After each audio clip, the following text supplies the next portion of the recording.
Mercurio. Apenas más grande que la Luna, Mercurio es el planeta más pequeño del Sistema Solar, 20 veces menos masivo que la Tierra.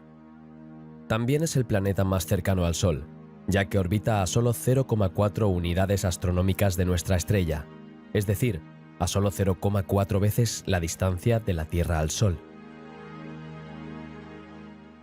Aunque está muy cerca del Sol, con una temperatura media de la superficie de 180 grados, Mercurio no ostenta el récord de la temperatura más alta.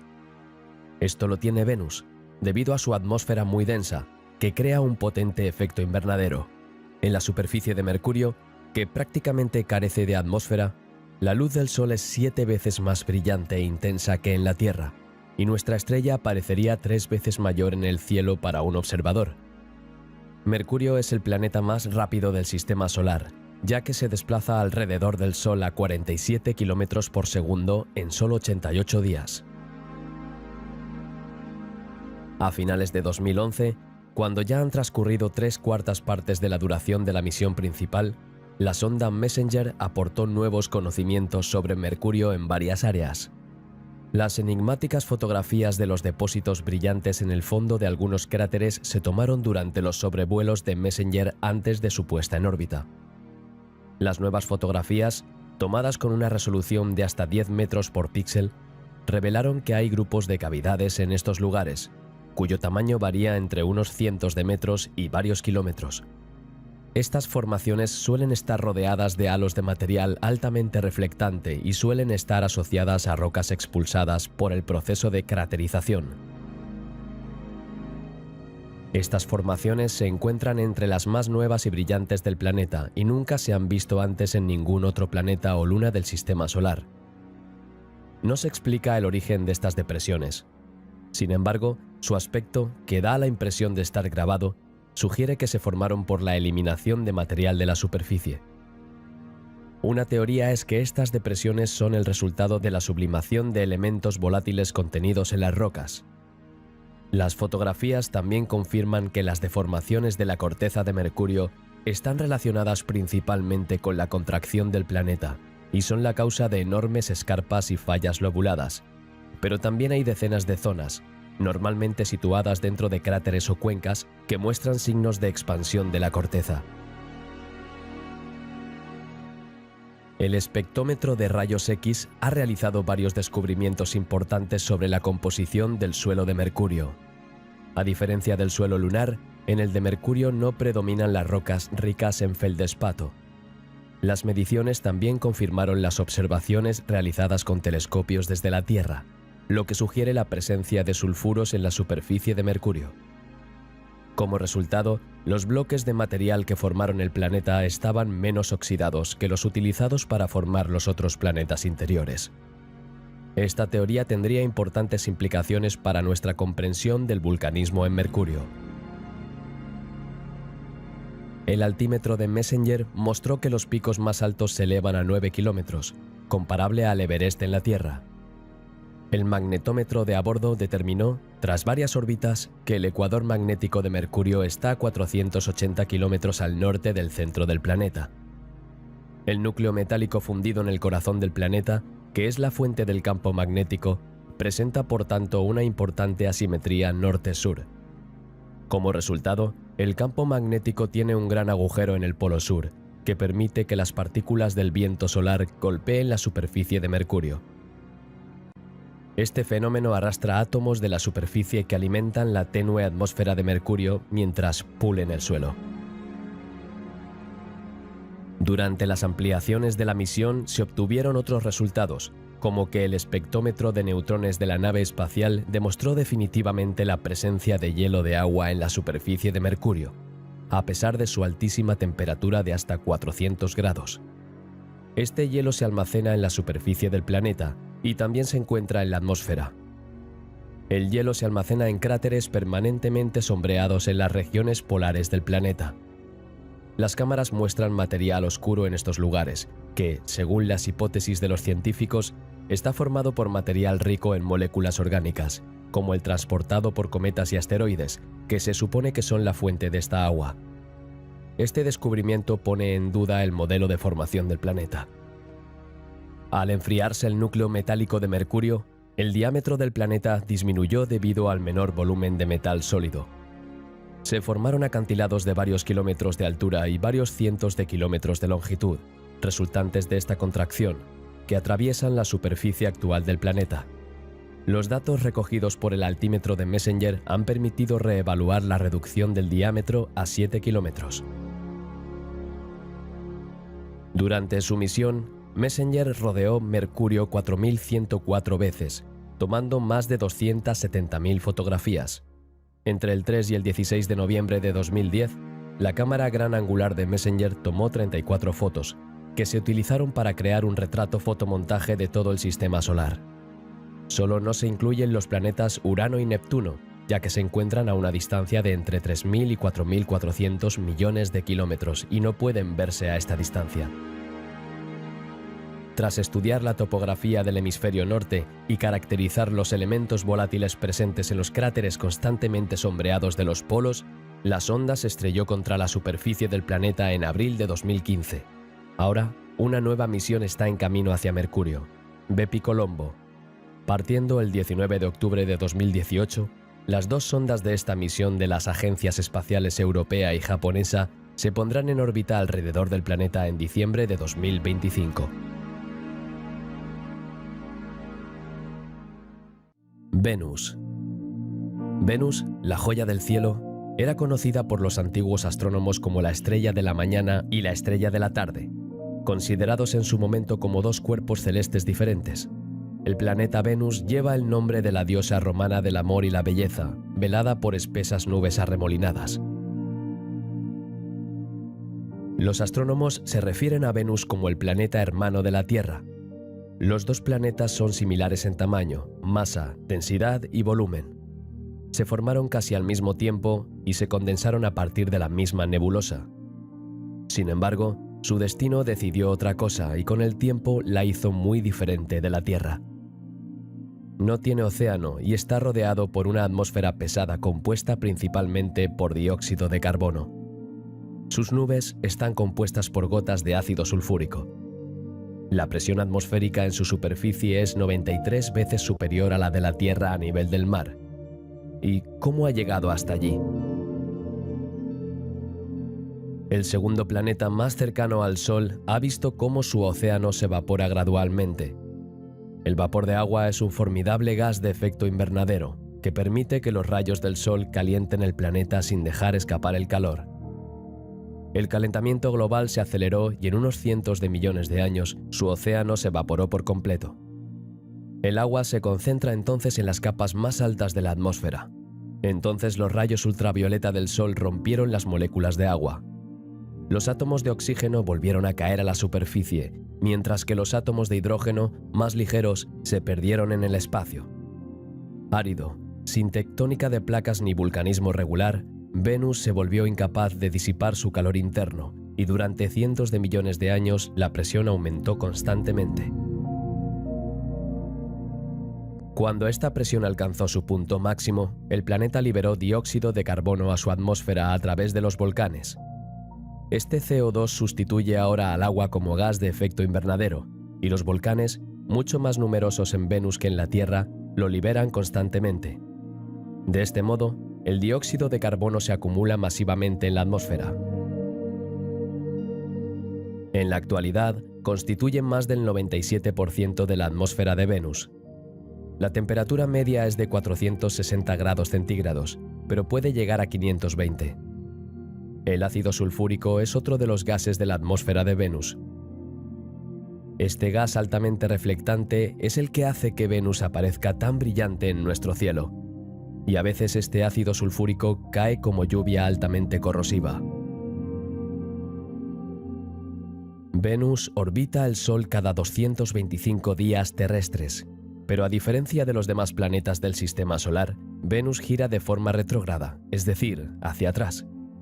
El Sol sale por el oeste y se pone por el este. Esta rotación es particularmente lenta, de modo que desde un amanecer hasta el siguiente pasan no menos de 8 meses terrestres. Por tanto, Venus tiene días más largos que sus años, por lo que un día venusino dura 243 días terrestres. La atmósfera de Venus es muy espesa y densa. En la superficie, la presión atmosférica es 93 veces superior a la de la Tierra y la densidad es unas 50 veces mayor que la de nuestro aire.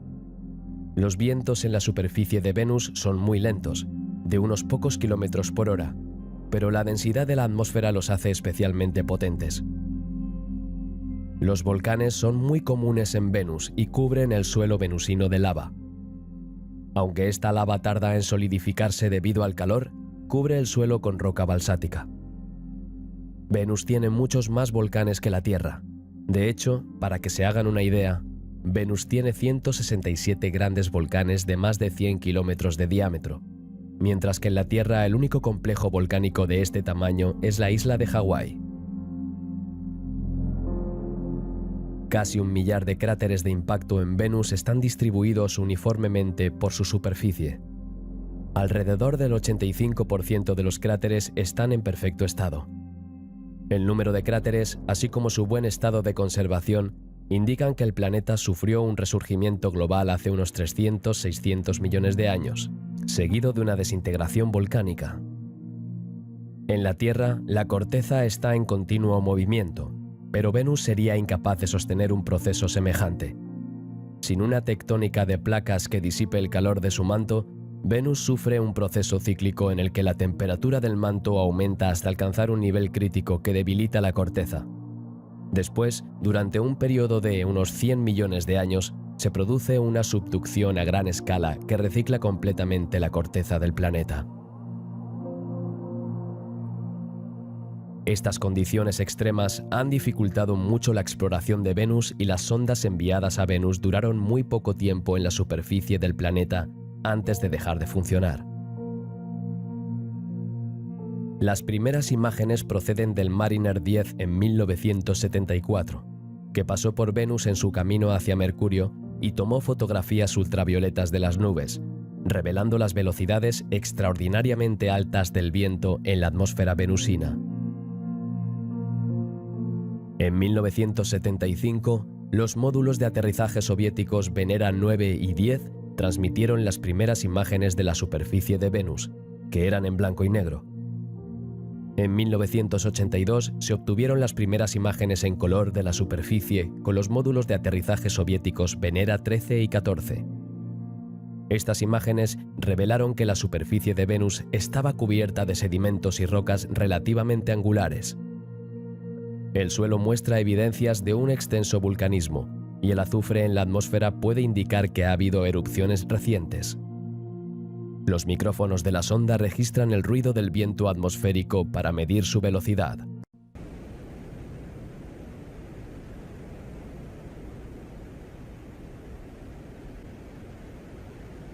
Esta fue la primera grabación de sonido en otro planeta.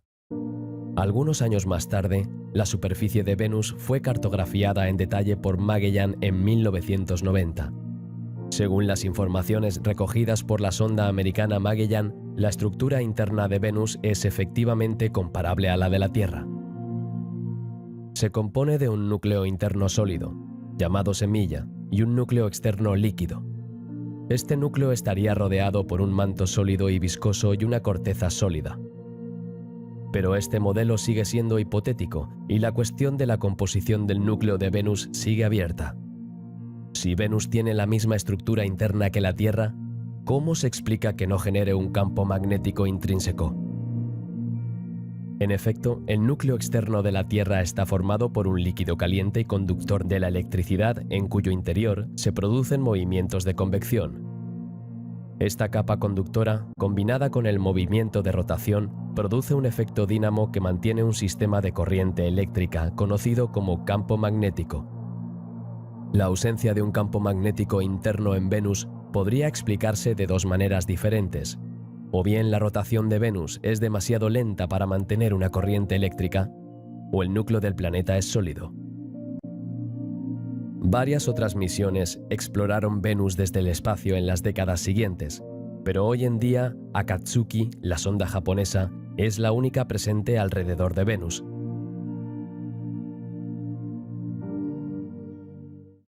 Tierra. Planeta de miles de colores y cuna de la humanidad, El oasis de la vida aún tiene mucho que enseñarnos sobre el misterio y los orígenes de nuestra existencia. ¿Por dónde empezar? Hay mucho que contar, pero a veces las imágenes hablan más que los largos discursos. Así que a la espera de un vídeo completo sobre el tema, os dejo con estas imágenes de nuestro planeta y su satélite.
Marte.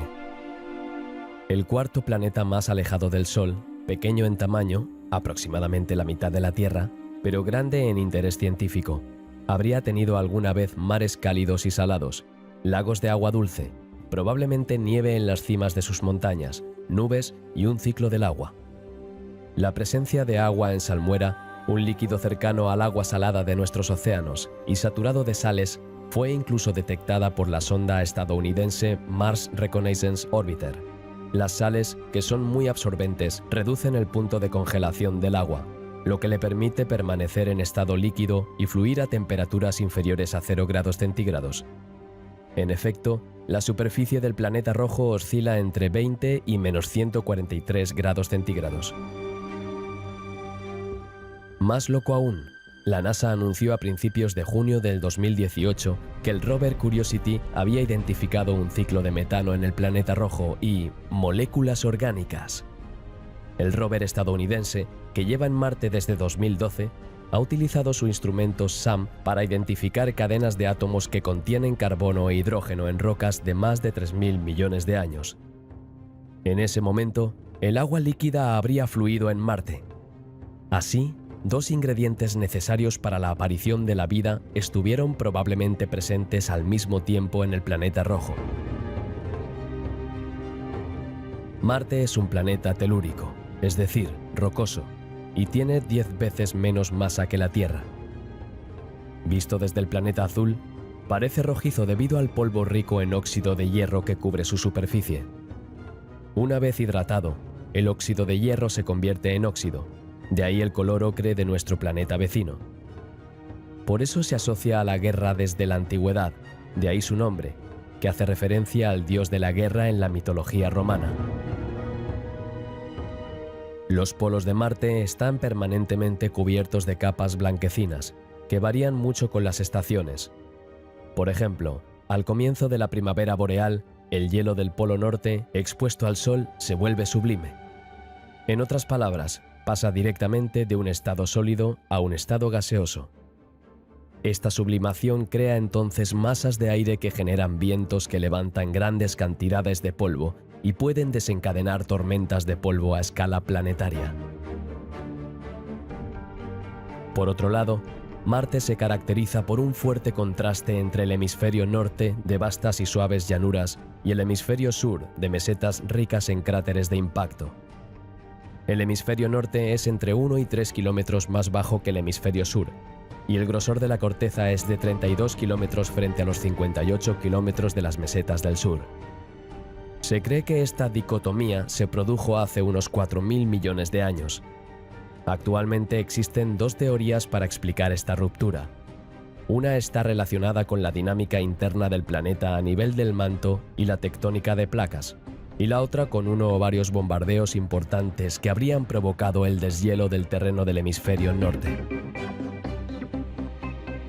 También hay que señalar que el terreno del hemisferio norte es más joven que el del hemisferio sur, y está marcado por la presencia anterior de agua líquida abundante y ácida.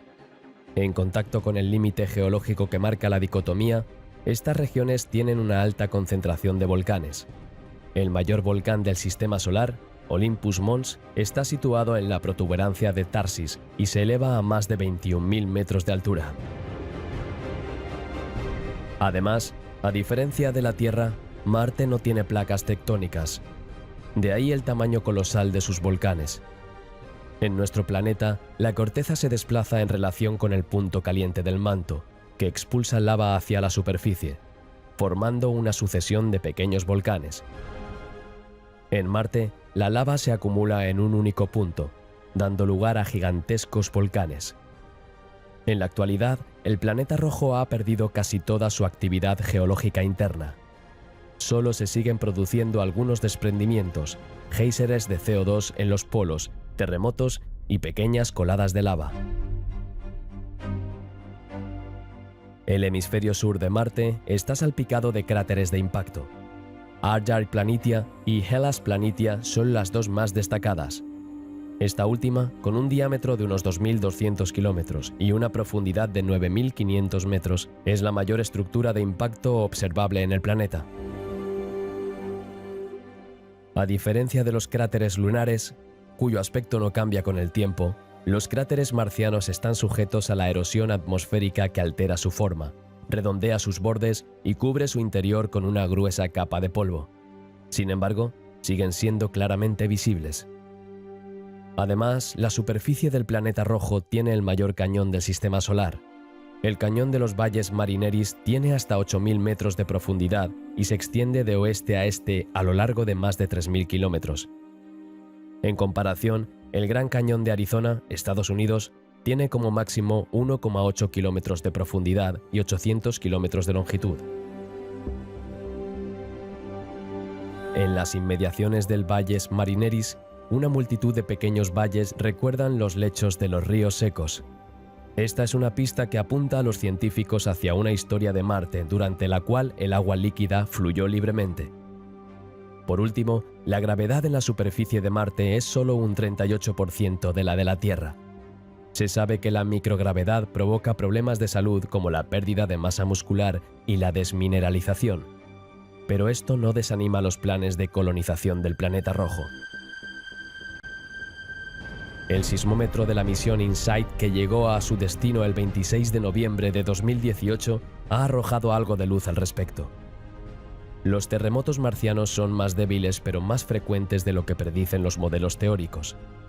En 13 meses, el sismógrafo registró cerca de 460 eventos, en su mayoría microterremotos. Mediante el análisis de las ondas sísmicas de un puñado de terremotos, los más intensos observados durante 2 años, los científicos pudieron afinar nuestro conocimiento de la estructura interna de Marte. Los registros sísmicos les permitieron distinguir 3 capas en el subsuelo: la duricrust, una capa indurada de unos pocos centímetros de espesor; el regolito, un estrato superficial formado por material triturado por impactos durante miles de millones de años; y una capa meteorizada de unos 10 kilómetros de espesor. Debajo hay una corteza profunda consolidada, donde la dispersión y la atenuación de las ondas son similares a las de las masas cristalinas terrestres. El magnetómetro detectó un campo magnético 10 veces mayor de lo esperado. Las rocas cercanas al lugar de aterrizaje son demasiado jóvenes para haber sido magnetizadas por el antiguo campo global de Marte, por lo que el campo medido debe proceder de rocas más profundas. InSight también detectó pulsos magnéticos en plena noche, cuyo origen aún se desconoce. La atmósfera marciana está compuesta por un 96% de dióxido de carbono, un 2% de argón y un 1,9% de nitrógeno. Las imágenes tomadas desde la superficie del planeta muestran que el cielo tiene un aspecto anaranjado, lo que probablemente se deba a finas partículas de polvo de óxido de hierro, igual que en el suelo, en suspensión. La atmósfera de Marte es muy fina y tiene una presión inferior al 1% de la terrestre. ¿Y la perseverancia? Pues bien, 8 meses después de aterrizar en el planeta rojo, el Roverance ha entregado sus primeros resultados. Tal y como sospechaban los científicos, el cráter Jezero en el que se posó el robot es, efectivamente, un lago que lleva seco unos 3.600 millones de años. Según el primer estudio realizado con los datos recogidos por la Supercam francesa Perseverance, el lago se extendía en un diámetro de unos 35 kilómetros y tenía varios metros de profundidad. Por último, el planeta rojo no tiene anillos, pero sí 2 pequeños satélites naturales, Phobos y Deimos. El primero, de 27 por 22 por 18 kilómetros, tiene una forma irregular. Es el más cercano a su planeta, orbitando a unos 9.000 kilómetros de Marte. Cada año cae hacia Marte 18 centímetros, debido a la atracción gravitatoria del planeta. A este ritmo, dentro de 11 millones de años, Phobos estará tan cerca de la superficie marciana que la gravedad hará que se rompa, a una altura de unos 4.000 kilómetros. Deimos, en cambio, es más pequeño y está más lejos. Con unas dimensiones de 15 por 12 por 10 kilómetros, orbita a una altitud de unos 23.000 kilómetros. Al igual que Deimos, tiene una forma irregular y está salpicado de cráteres. Según las últimas publicaciones científicas, estas 2 lunas, que llevan el nombre de los gemelos de los dioses Marte y Venus en la mitología romana, son el resultado de un impacto entre el planeta rojo y un asteroide. Los restos de esta colisión habrían formado un anillo en el que se habrían acumulado una docena de satélites. Solo los 2 satélites más lejanos, Phobos y Deimos, sobrevivieron. Entre las órbitas de Marte y Júpiter se encuentra el principal cinturón de asteroides del Sistema Solar. Se calcula que en esta región hay más de 150 millones de objetos. El mayor de ellos es el planeta enano Ceres. Dawn es una nave de la NASA cuya misión es estudiar Vesta y Ceres, los 2 principales cuerpos del cinturón de asteroides. Lanzada en 2007, Dawn comenzó sus observaciones en 2011, orbitando Vesta y luego Ceres, y las completó en 2018. Pero, ¿qué vio la sonda en Ceres? Las imágenes proporcionadas por la cámara de Dawn muestran numerosos cráteres dispersos sobre una superficie generalmente homogénea con puntos brillantes. Son depósitos de carbonatos y otras sales. La superficie resultó ser relativamente compleja, con una superposición de terreno joven y antiguo. Muchos indicios, como la cantidad de hidrógeno medido, la identificación directa y el rastro de flujos, muestran que el hielo es abundante en latitudes altas. Sin embargo, la presencia de grandes cráteres de hasta 300 kilómetros de diámetro aboga por una corteza más sólida que el hielo. Las mediciones del campo gravitatorio y los estudios de las formaciones superficiales indican que la densidad interna de Ceres aumenta a medida que uno se acerca al centro del planeta enano. Esto indica que Ceres es un planeta diferenciado con un núcleo denso, compuesto principalmente por roca y un manto rico en agua. Esta característica distingue a Ceres de otros asteroides. Se ha detectado amoníaco en la superficie de Ceres. Este descubrimiento sugiere que el material de Ceres se formó en el sistema solar exterior y apoya la hipótesis de que el sistema solar sufrió uno o más cambios importantes antes de adoptar su configuración actual. El espectrómetro infrarrojo de Dawn ha identificado el origen de los puntos brillantes visibles en la región del cráter Ocator. Están formados por una acumulación de carbonato. La cantidad de este mineral presente en el yacimiento supera todo lo encontrado en formaciones similares en la Tierra. es un cráter reciente a escala geológica, con una edad estimada de 80 millones de años. La presencia de carbonatos en la Tierra apunta a la existencia de fenómenos hidrotermales, lo que implica la presencia de agua caliente. El carbonato de Ceres sugiere que el interior del asteroide es mucho más caliente de lo que los científicos habían estimado anteriormente. Los científicos tienen ahora la certeza de que el agua líquida estuvo presente bajo la superficie en el pasado geológico reciente. Las sales visibles son restos de un océano o bolsas de agua que llegaron a la superficie. El espectrómetro infrarrojo de Dawn también indica la presencia de sales que contienen amoníaco en el cráter Ocator. Se han detectado arcillas que contienen amoníaco en otros lugares de la superficie de Ceres.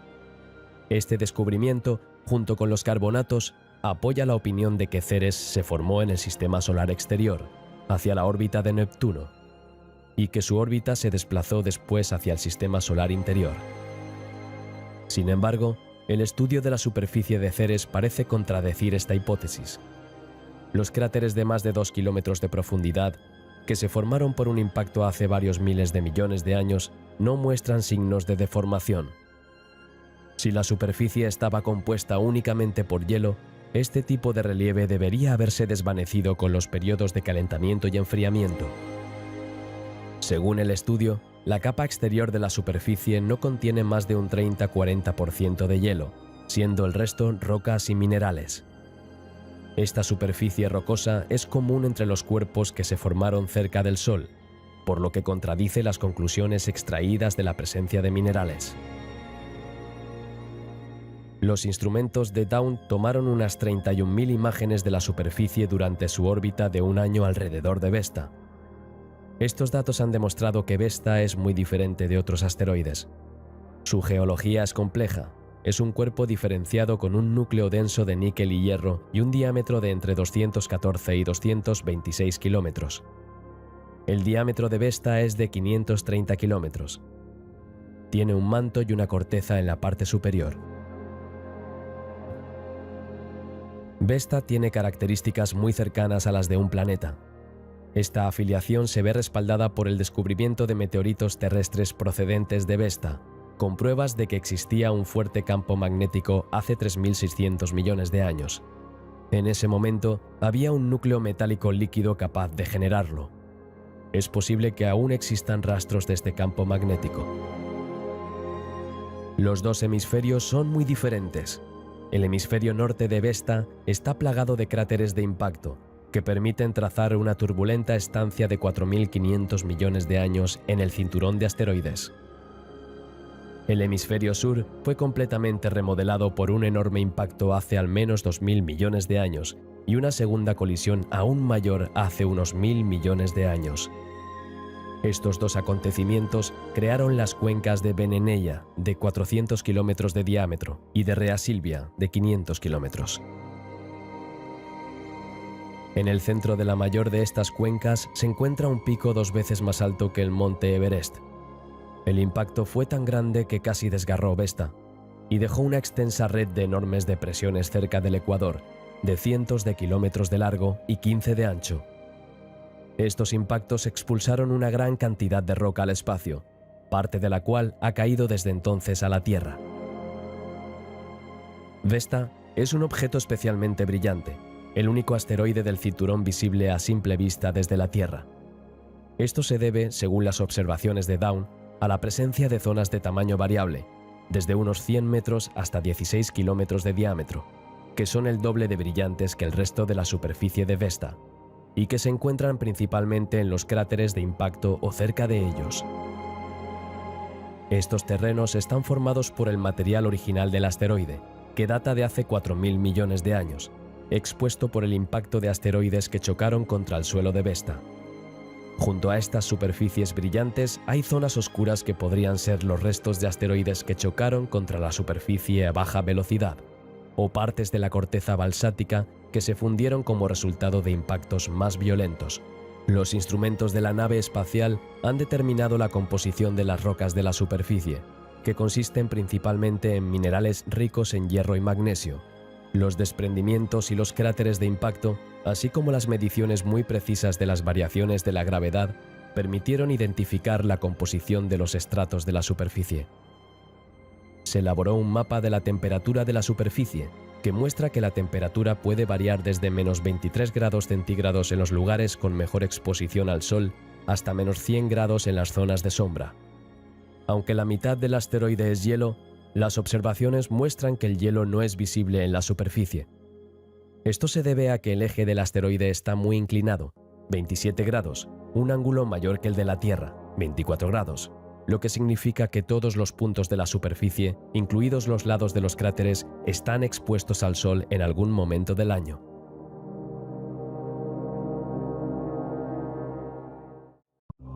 Júpiter impresiona por su tamaño y por las tormentas que se desatan constantemente en su superficie. El gigante gaseoso ha sido observado por los astrónomos desde la antigüedad, pero todavía hay muchas incógnitas sobre su naturaleza y la de sus lunas.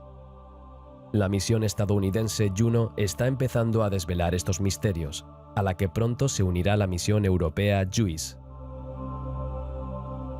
Júpiter es un planeta gigante gaseoso. Aunque está compuesto en un 95% por gas, sobre todo helio e hidrógeno, que son gases ligeros, es más masivo que todos los planetas del Sistema Solar juntos. Su volumen equivale a 1.321 veces el de la Tierra. Llamado así por el dios romano de los dioses, Júpiter Zeus, en la mitología griega, es el quinto planeta más alejado del Sol. Aunque Júpiter se conoce desde la antigüedad, todavía hay mucha incertidumbre sobre su estructura y composición. Según los conocimientos actuales, Júpiter está formado por una fina atmósfera gaseosa de 1000 kilómetros de espesor, compuesta en un 86% por hidrógeno molecular y en un 13% por moléculas de helio. Contiene densas nubes con tonalidades marrones, rojas y blancas, debido a la presencia de amoníaco. Luego, a medida que la temperatura y la presión aumentan con la profundidad, el hidrógeno se condensaría gradualmente en una niebla cada vez más espesa, convirtiéndose finalmente en un mar de hidrógeno molecular líquido pobre en helio, situado entre la parte inferior de la atmósfera gaseosa y unos 10.000 kilómetros de profundidad. Entre 10.000 kilómetros y 60.000 kilómetros, donde la temperatura supera los 20.000 grados centígrados y la presión alcanza los 40 millones de atmósferas terrestres, encontraríamos entonces hidrógeno metálico líquido, algo parecido al mercurio. La altísima presión rompe las moléculas de hidrógeno, haciéndoles perder uno o varios electrones y transformándolas así en especies químicas cargadas, los iones. Se cree que esta capa es la fuente del campo magnético de Júpiter, el más potente de los 8 planetas del Sistema Solar. Por último, en el centro del planeta, las investigaciones en curso apuntan a la existencia de un núcleo sólido de roca o hielo, con una masa aproximadamente 3 veces superior a la de la Tierra. Júpiter es un mundo complejo y turbulento. Los datos recogidos por los instrumentos de la nave espacial Juno están desafiando muchos supuestos científicos sobre los procesos en curso. Juno ha identificado un nuevo cinturón de radiación en el ecuador, justo por encima de la atmósfera, indicado por una mancha azulada. La nave espacial también atraviesa un cinturón de radiación ya conocido en altas latitudes. Sin embargo, se descubrió un nuevo cinturón de radiación en el ecuador, inmediatamente por encima de la atmósfera. Las imágenes proporcionadas por la cámara Juno muestran que las regiones de los dos polos están ocupadas por tormentas del tamaño de la Tierra muy próximas entre sí. Los científicos se preguntan cómo se forman y cuál es su dinámica. ¿Son fenómenos permanentes? ¿Cambian sus pautas con el tiempo? ¿Se mueven estas tormentas? Los datos recogidos sobre las auroras polares demuestran que los procesos en juego son diferentes a los de la Tierra. Los electrones acelerados en los polos tienen energías de hasta 400 keV, es decir, de 10 a 30 veces la de la Tierra. Pero para sorpresa de los científicos, a pesar de este enorme potencial eléctrico, las auroras polares no son permanentes y el origen de las auroras polares más intensas no está relacionado con esta característica. La cámara de Juno tomó imágenes muy detalladas de la superficie de Júpiter, en particular de uno de sus rasgos más emblemáticos, la Gran Mancha Roja. Según los datos del radiómetro, la Gran Mancha Roja se extiende al menos 300 kilómetros de profundidad y es más cálida en su base que en su superficie. En realidad, es una tormenta gigante parecida a un huracán. Juno sobrevoló este ojo de Júpiter desde una altura de unos 9.000 kilómetros, es decir, muy cerca.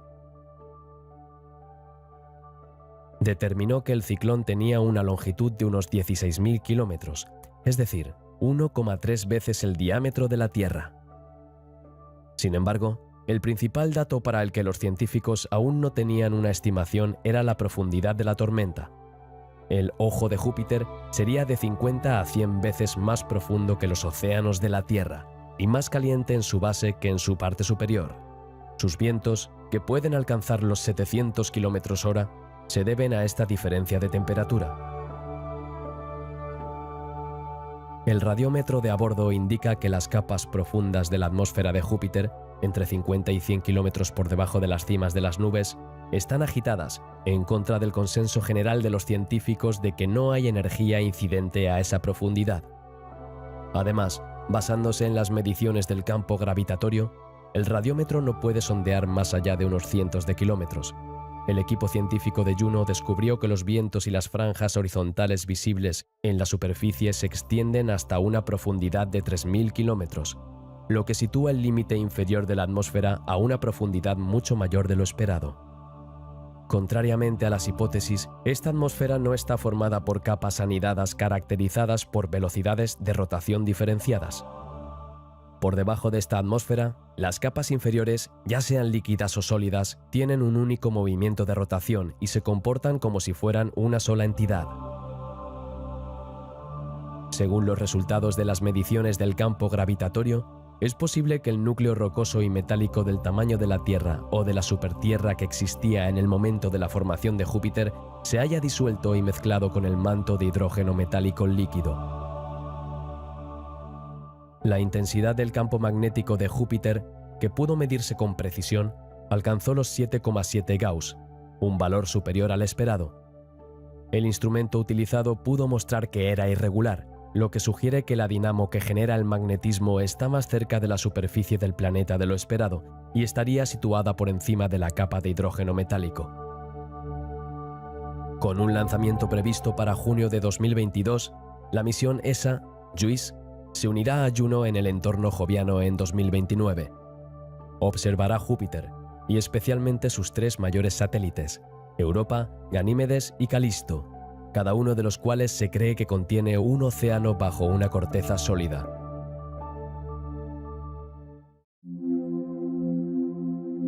En el sistema de Júpiter hay 67 lunas confirmadas de diversos tamaños, formas y composiciones. En honor al homónimo de Júpiter, a veces se les llama colectivamente los jovianos.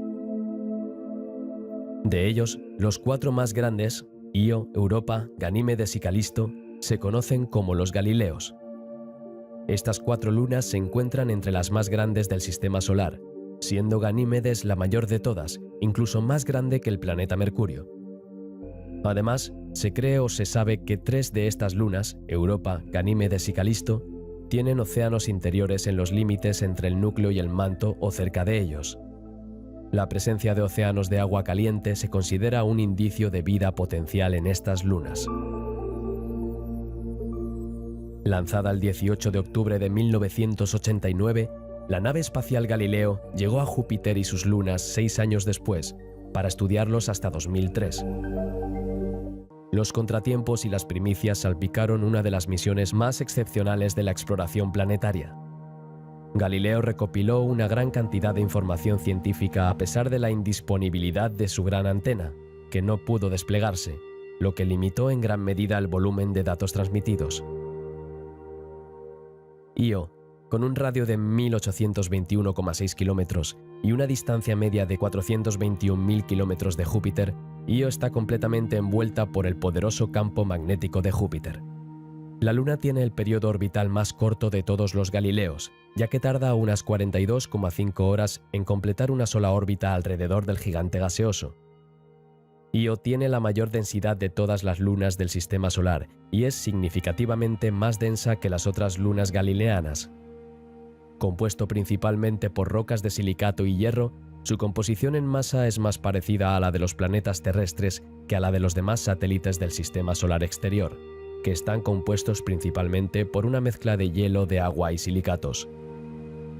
A diferencia de sus primos jovianos, Io no tiene un océano de agua caliente bajo su superficie. De hecho, según las mediciones magnéticas y las observaciones del flujo de calor, se cree que existe un océano de magma a unos 50 kilómetros por debajo de la superficie.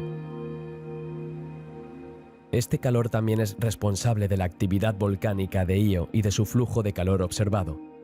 Galileo ha pasado por el satélite de Júpiter Io en 7 ocasiones, pero el primer y el último sobrevuelo produjeron pocos datos científicos. Las observaciones han identificado más de 100 volcanes activos en la superficie de esta luna, incluido Loki, el volcán más potente del sistema solar. Estos volcanes producen lava con un enorme flujo, lo que hace que esta luna, según los especialistas, sea una perfecta representación del infierno. Hay que remontarse 2000 millones de años en la historia de la Tierra para encontrar fenómenos de tal violencia. La cámara de la sonda espacial pudo tomar primeros planos de una erupción de lava que se eleva a más de 1,5 kilómetros sobre la superficie lunar. La superficie está constantemente cubierta de llanuras lisas salpicadas de altas montañas, fosas de diversas formas y tamaños y coladas de lava volcánica. Su aspecto colorido también es indicativo de la actividad volcánica que ha recubierto la superficie con compuestos sulfúricos y de silicato y ha provocado la renovación de la superficie. Io tiene la menor cantidad de agua de todos los cuerpos conocidos del sistema solar, lo que probablemente se deba a que Júpiter era lo suficientemente caliente al principio de la evolución del sistema solar como para expulsar de su superficie materia volátil como el agua. Los fenómenos geológicos se deben principalmente a las fuerzas de marea generadas por Júpiter, que fluctúan según la posición de Io en su órbita, ya que ésta no es circular. Estas fuerzas deforman el planeta como una pelota de goma. La fricción interna resultante de las rocas crea enormes cantidades de calor interno, lo que representa un flujo de calor 2 veces mayor que el que provoca el vulcanismo de la Tierra. La nave espacial descubrió montañas de 16 kilómetros de altura. No parecen ser de origen volcánico. Otras fotos indican que estos picos están desapareciendo paulatinamente a causa de los enormes desprendimientos de tierra provocados por su masa. El descubrimiento por parte de Galileo de un agujero en el campo magnético creado por Júpiter a la altura de Io, junto con las mediciones del campo gravitatorio de la Luna, llevó a la conclusión de que ésta tiene un núcleo metálico compuesto de hierro y sulfuro de hierro con un diámetro de 900 kilómetros, es decir, el 50% de su diámetro total. Durante su primer sobrevuelo de Io a su llegada al sistema joviano, los instrumentos de la sonda espacial observaron la presencia de la ionosfera a una altura de 900 kilómetros, mientras que, según los datos recogidos por anteriores sondas espaciales, debería haber alcanzado un máximo de 50 a 100 kilómetros. Estas diferencias reflejan la gran variabilidad de esta región del espacio alrededor de Io. Europa. Si Io puede caracterizarse como un lugar infernal que escupe lava, en comparación, Europa sería tranquila, fría y acuática. Con un radio medio de unos 1.560 kilómetros y una masa de 4 por 10-22 kilogramos, Europa es también ligeramente más pequeña que la Luna terrestre. Su órbita es casi circular y se encuentra a una distancia media de 670.000 kilómetros de Júpiter. La Luna tarda 3,5 días terrestres en completar una sola órbita alrededor de Júpiter. Galileo ha realizado 9 sobrevuelos cercanos al satélite de Júpiter Europa. 2 de estos sobrevuelos arrojaron pocos datos después de que la nave espacial cambiara al modo de supervivencia en un momento crítico. Y el último sobrevuelo se llevó a cabo con un presupuesto reducido que solo permitió observaciones limitadas. A diferencia de Ganímedes y Calisto, Europa tiene pocos cráteres en su superficie, lo que indica que un proceso geológico los ha eliminado. Según las estimaciones basadas en las observaciones de otras lunas de Júpiter, cada millón de años se produce de media un impacto que crea un cráter de 20 kilómetros de diámetro. Sin embargo, las observaciones realizadas por la sonda espacial solo han revelado una decena de cráteres de este tamaño. Según la mayoría de los científicos, la superficie de Europa tiene, por tanto, menos de 10 millones de años, lo que es más joven que todo lo que se puede observar en cualquier otro planeta excepto la Tierra. Las imágenes tomadas por Galileo confirman esta teoría. Muestran bloques de costras que parecen icebergs flotando en un océano invisible. Estos bloques están inclinados o parecen haber girado en su lugar, como si la presión los hubiera liberado y luego los hubiera hecho girar. La superficie también está marcada por largas crestas y fracturas rodeadas de bandas de roca oscura y hielo. El proceso en cuestión es probablemente el resultado de las fuerzas de marea generadas por Júpiter y las otras lunas, que levantan la superficie varias decenas de metros cada día, rompiendo la corteza de hielo y provocando erupciones volcánicas de hielo y géiseres que dispersan el material de las capas más profundas hacia la superficie. Europa es significativamente más densa que las demás lunas galileanas, a excepción de Io, lo que indica que su interior se diferencia entre un interior rocoso compuesto por roca de silicato y un posible núcleo de hierro. Por encima de este interior rocoso se encuentra una capa de hielo de agua cuyo espesor se estima en unos 100 kilómetros. Muchas pruebas apuntan a la presencia de un océano bajo la capa de hielo que cubre Europa. La juventud de la superficie y la presencia de bloques de hielo en forma de iceberg en algunas regiones solo pueden explicarse si la capa de hielo de la superficie se calienta desde abajo mediante hielo caliente o agua líquida. El instrumento de infrarrojos NIMS encontró concentraciones de sales, sulfatos y carbonatos. El instrumento de infrarrojos NIMS encontró concentraciones de sales, sulfatos y carbonatos en las regiones más jóvenes. Estos depósitos podrían explicarse por la presencia de un océano salado bajo la corteza de hielo. Si las aguas de este océano son carbonosas, puede generarse una presión suficiente para expulsar los restos observados en la superficie de Europa. Además, un experimento de laboratorio que reconstruye las condiciones de Europa ha verificado que el espectro electromagnético de las sales es coherente con esta teoría. El argumento más fuerte a favor de la presencia de un océano subterráneo se refiere a las características del campo magnético del planeta. El magnetómetro de la nave detectó un campo magnético local que parece ser inducido por el campo magnético de Júpiter y no creado por la Luna. Se cree que este campo se crea por las corrientes eléctricas que fluyen en el océano subterráneo, que es salado y por tanto conductor. La medición del campo gravitatorio indica la presencia de capas superficiales de baja densidad compuestas por agua en estado líquido o en forma de hielo.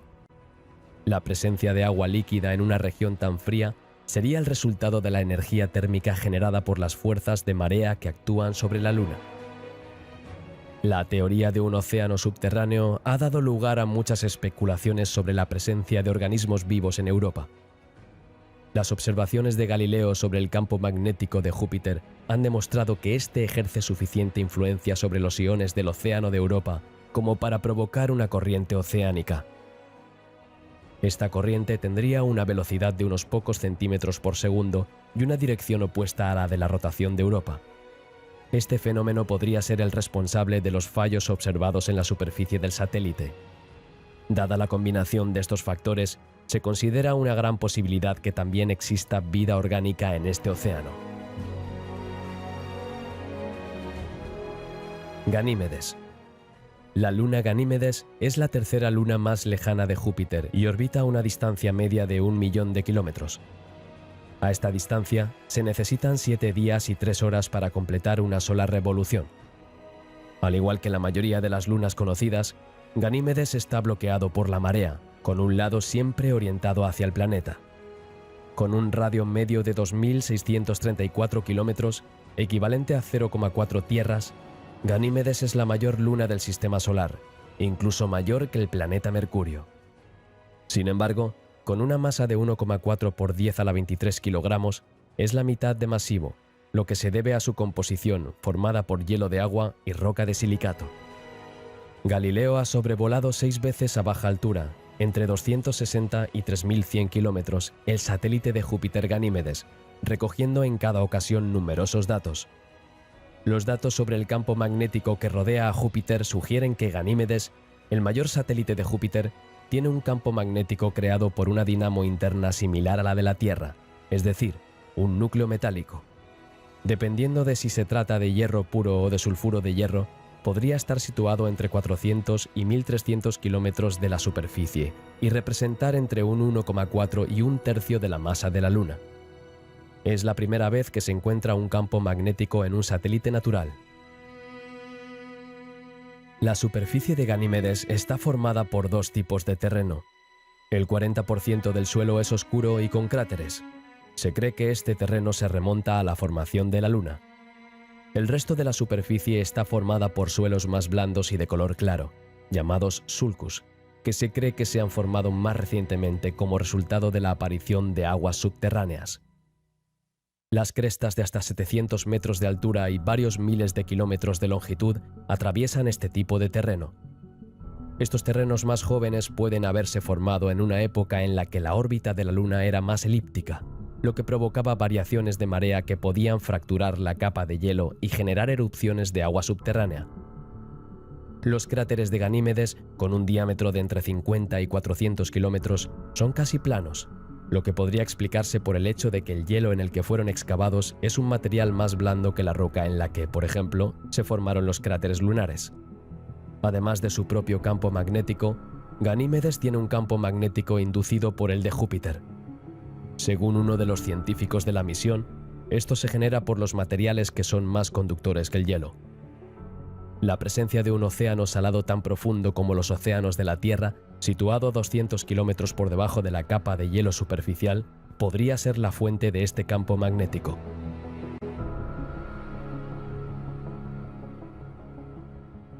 Calisto.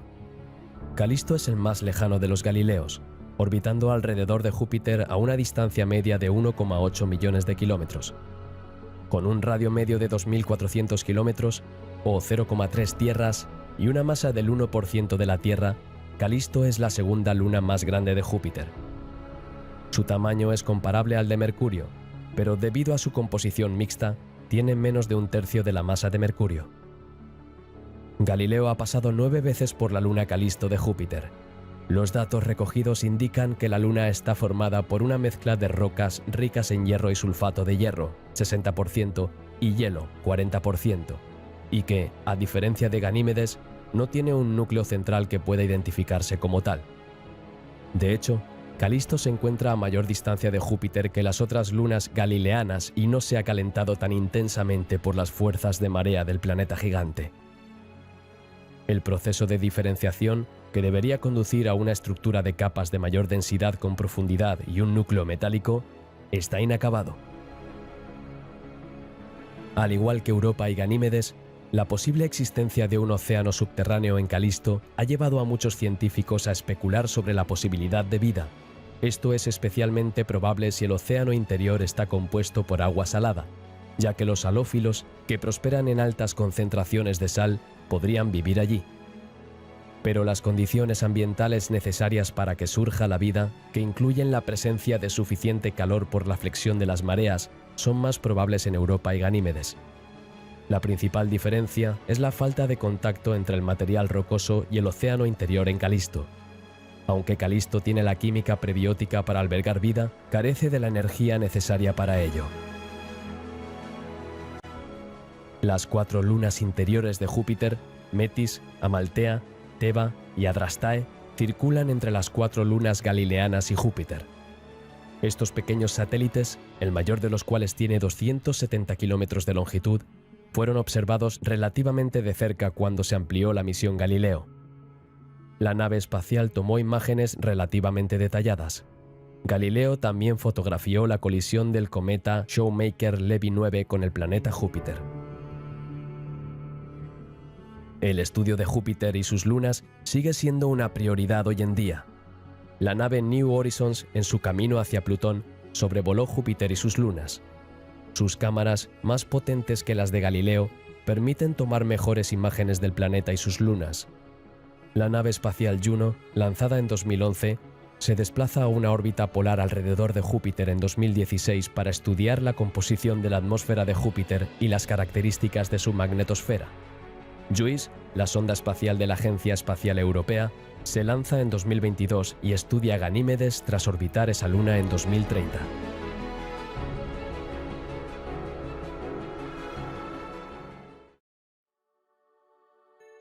La larga estancia de Cassini cerca de Saturno le ha permitido estudiar la inusual estructura de la atmósfera de Saturno en el Polo Norte, descubierta en 1981 por la nave Voyager 2. El sistema de nubes tiene una forma hexagonal, estable en el tiempo, con cada lado midiendo 13.800 kilómetros y completando una revolución completa en 10 horas y 39 minutos. En el centro de esta formación se encuentra el ojo central de un huracán de 2.000 kilómetros de diámetro, que impulsa las nubes en sentido contrario a las agujas del reloj a una velocidad de más de 500 kilómetros hora. Saturno también tiene otros vórtices más pequeños dentro del hexágono. El mecanismo exacto de esta formación aún se desconoce. El año en Saturno dura algo más de 29 años terrestres y se divide en estaciones, porque el eje del planeta está inclinado, como el de la Tierra. Una tormenta estacional cada 29 años, vinculada al calentamiento de la superficie, se observó en varias ocasiones antes de la llegada de Cassini. Llamada Gran Mancha Blanca por sus características visibles, comienza con una serie de manchas blancas que se van extendiendo en longitud hasta rodear el planeta. Siempre se encuentra en el hemisferio norte, pero no está claro por qué. La tormenta fue estudiada en detalle cuando apareció en diciembre de 2010, 10 años antes de lo previsto. La nave espacial determinó que la tormenta está trayendo vapor de agua y otros materiales desde una profundidad de hasta 160 kilómetros. Por primera vez, los instrumentos de la sonda espacial observaron relámpagos tanto en el lado luminoso como en el oscuro del planeta, especialmente dentro de la tormenta. La determinación del periodo de rotación sideral de un planeta es esencial para estudiar todos los fenómenos físicos asociados, en particular para establecer el sistema de longitud de un planeta. En el caso de los planetas terrestres, basta con observar el suelo para obtener este periodo de rotación. En el caso de los planetas gaseosos, no hay suelo, y el núcleo está enterrado a gran profundidad bajo la atmósfera del planeta. El único periodo observable que está relacionado con la rotación del núcleo de estos planetas es el de su campo magnético. Por lo tanto, estudiamos las modulaciones inducidas por la rotación del campo magnético del planeta, estudiado en sus emisiones de radio naturales para averiguar su periodo de rotación sideral. El periodo de rotación de Saturno se determina por primera vez a partir de los datos de la nave espacial Voyager. El periodo sideral de Saturno es de 10 horas 39 minutos. En el año 2000, los científicos que utilizan los datos de radio de la sonda Ulises observaron que el periodo de modulación de las emisiones de radio de Saturno ha cambiado desde las mediciones de las Voyager. Las nuevas mediciones dan un periodo de un 1% más largo que el medido por el Voyager. Las mediciones de radio obtenidas con Cassini confirman el cambio de periodo. Las observaciones realizadas entre 2004 y 2005 en torno a Saturno parecen mostrar que el periodo radioeléctrico varía lentamente, a escala anual, en unos pocos puntos porcentuales. Dado que la velocidad de rotación sideral del núcleo de Saturno no puede variar, es la interpretación de las modulaciones de las emisiones de radio la que probablemente deba revisarse. Se emiten principalmente en el lado diurno de la magnetosfera de Saturno y están fuertemente correlacionados con la presión del viento solar. En la actualidad existen diferentes interpretaciones. El primero es un efecto estacional. La altura del Sol en el plano de los anillos modifica la cantidad de electrones libres en las líneas del campo magnético y, por tanto, cambia las condiciones de emisión de las ondas de radio. El segundo puede ser un efecto del ciclo solar. Las propiedades del medio interplanetario y del viento solar varían mucho con la actividad solar. Se ha demostrado que las emisiones radioeléctricas aurorales de Saturno están fuertemente correlacionadas con las fluctuaciones de los parámetros del viento solar. O tal vez un efecto de ritmo, es decir, fluctuaciones no aleatorias en la ubicación de la región radioactiva en un sector temporal local. Las simulaciones numéricas han demostrado que se pueden obtener muy fácilmente periodos de rotación aparentes diferentes del periodo real por un efecto de batido. O un sistema de convección del núcleo de Saturno, una hipótesis inspirada en lo que ocurre en el Sol, pero poco probable. El problema es especialmente espinoso, porque si el periodo de rotación de Saturno es efectivamente un 1% más lento que el periodo medido por las Voyager, entonces todo el sistema atmosférico de Saturno está en superrotación, es decir, giraría más rápido que el núcleo del planeta, lo cual es difícil de explicar. Antes de que concluyera la misión de Cassini, se discutieron dos hipótesis sobre el origen de los anillos. Según la primera hipótesis, los anillos son el resultado de un cataclismo, como la destrucción de una luna o un cometa por las fuerzas gravitatorias que actúan dentro del límite de Roche. Como tal, serían relativamente jóvenes. En el segundo caso, los anillos serían reliquias de la formación del planeta gigante y, por tanto, se remontarían a 4.500 millones de años. Las últimas órbitas de Cassini a finales de 2017, que tuvieron lugar entre los anillos y la capa superior de la atmósfera de Saturno, permitieron decidir.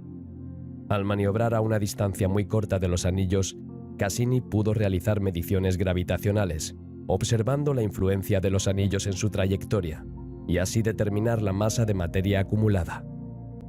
Los anillos están formados por unas 15,4 por 1015 toneladas de material, 20 veces menos de lo estimado anteriormente. Para dar un orden de magnitud, nuestra Luna pesa 7,6 por 1019 toneladas. Con información más concreta, Cassini pudo afirmar que los anillos se formaron hace entre 10 y 100 millones de años y que probablemente habrían desaparecido por completo en 100 millones de años. Originalmente, los anillos debían ser mucho más grandes y brillantes. No es posible determinar el evento cataclísmico exacto que causó los anillos. Sin embargo, es posible que se conserven rastros del evento en las capas geológicas de las lunas de Saturno. Las características de la magnetosfera de Saturno eran poco conocidas antes de la llegada de Cassini. La misión descubrió que, a diferencia de otros planetas del sistema solar con campos magnéticos, el campo magnético de Saturno tiene un eje que coincide exactamente con su eje de rotación. Cassini determinó que el campo magnético del planeta sufre una importante fluctuación, que se repite con una periodicidad de 10 horas y 47 minutos.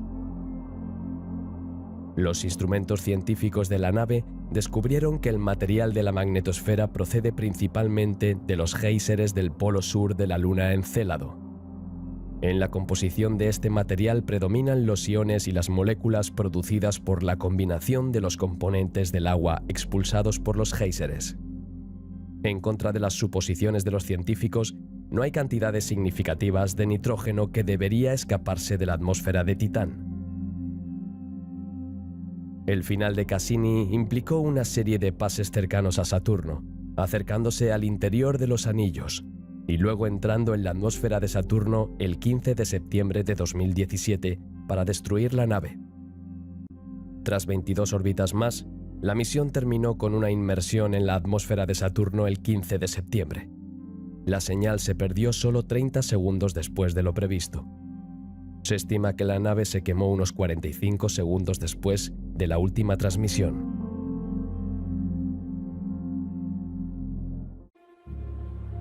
Alrededor del lejano gigante gaseoso Saturno hay un sistema de anillos y lunas de una belleza inigualable.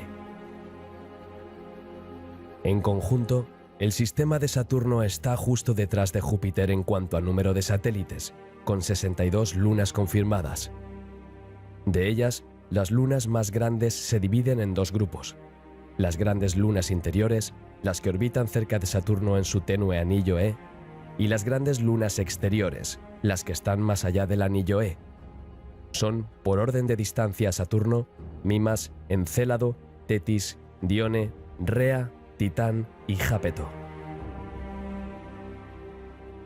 Mimas. Con un diámetro de 396 kilómetros y una masa de 0,4 por 10 a la 20 kilogramos, Mimas es la más pequeña y menos masiva de estas lunas. Tiene forma ovoide y orbita alrededor de Saturno a una distancia de unos 185.000 kilómetros con un periodo orbital de 0,9 días. La baja densidad de Mimas, estimada como ligeramente superior a la del agua, indica que está compuesta principalmente por hielo de agua con solo una pequeña cantidad de roca. Encélado. Encélado tiene 504 kilómetros de diámetro, una masa de 1,1 por 10 a la 20 kilómetros y una forma esférica. Orbita alrededor de Saturno a una distancia de unos 238.000 kilómetros y tarda 1,4 días en completar una sola órbita. A pesar de ser una de las lunas esféricas más pequeñas, es la única luna croniana geológicamente activa y uno de los cuerpos más pequeños conocidos del Sistema Solar en los que esto ocurre. Esto se refleja en rasgos como las famosas rayas de tigre. Ya en 2005, varias observaciones sucesivas hicieron de Encélado el objeto más interesante del sistema de Saturno, junto con Titán. Las mediciones del campo magnético de Saturno cerca de la Luna muestran que está distorsionado por la presencia de una atmósfera.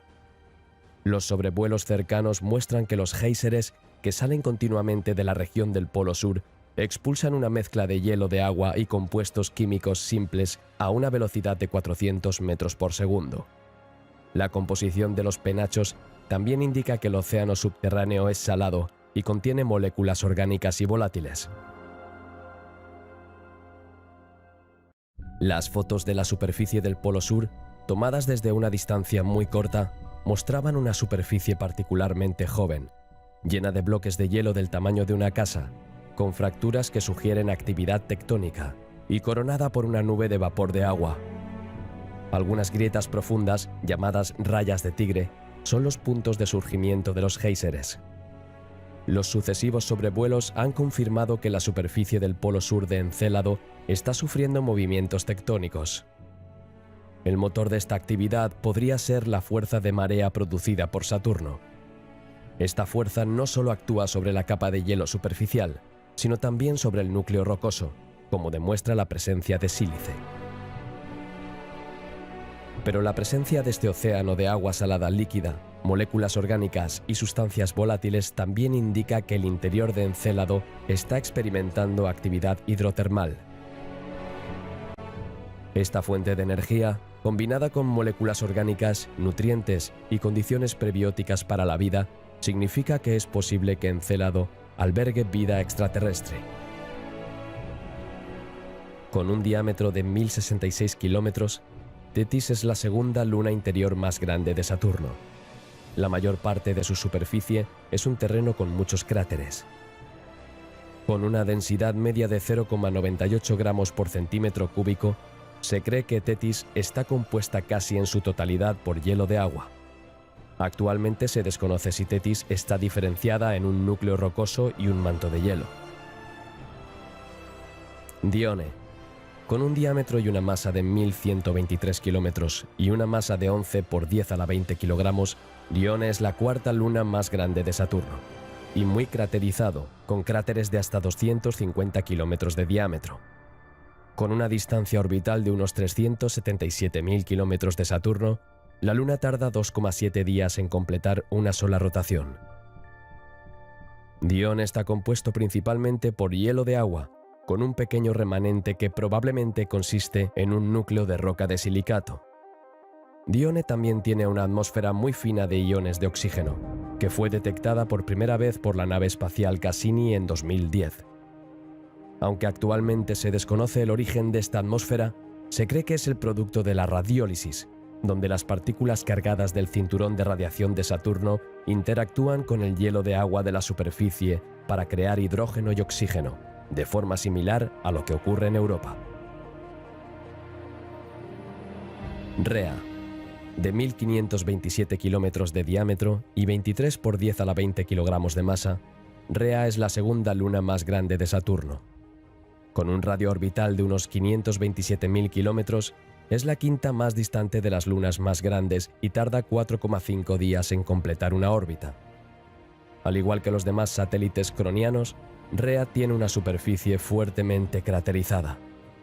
Se estima que Rhea está compuesta por un 75% de hielo de agua y un 25% de roca de silicato.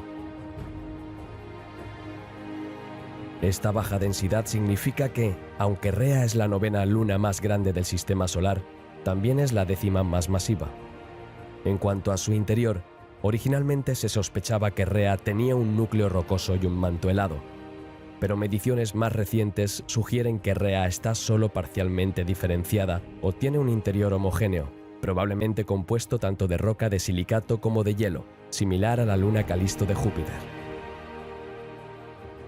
Los modelos del interior de Rhea también sugieren que puede haber un océano interno de agua líquida, similar al de Encélado y Titán.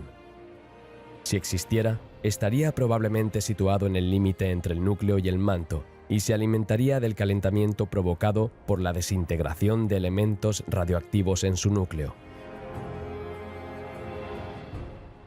Titán. Titán es la mayor de las lunas crónicas.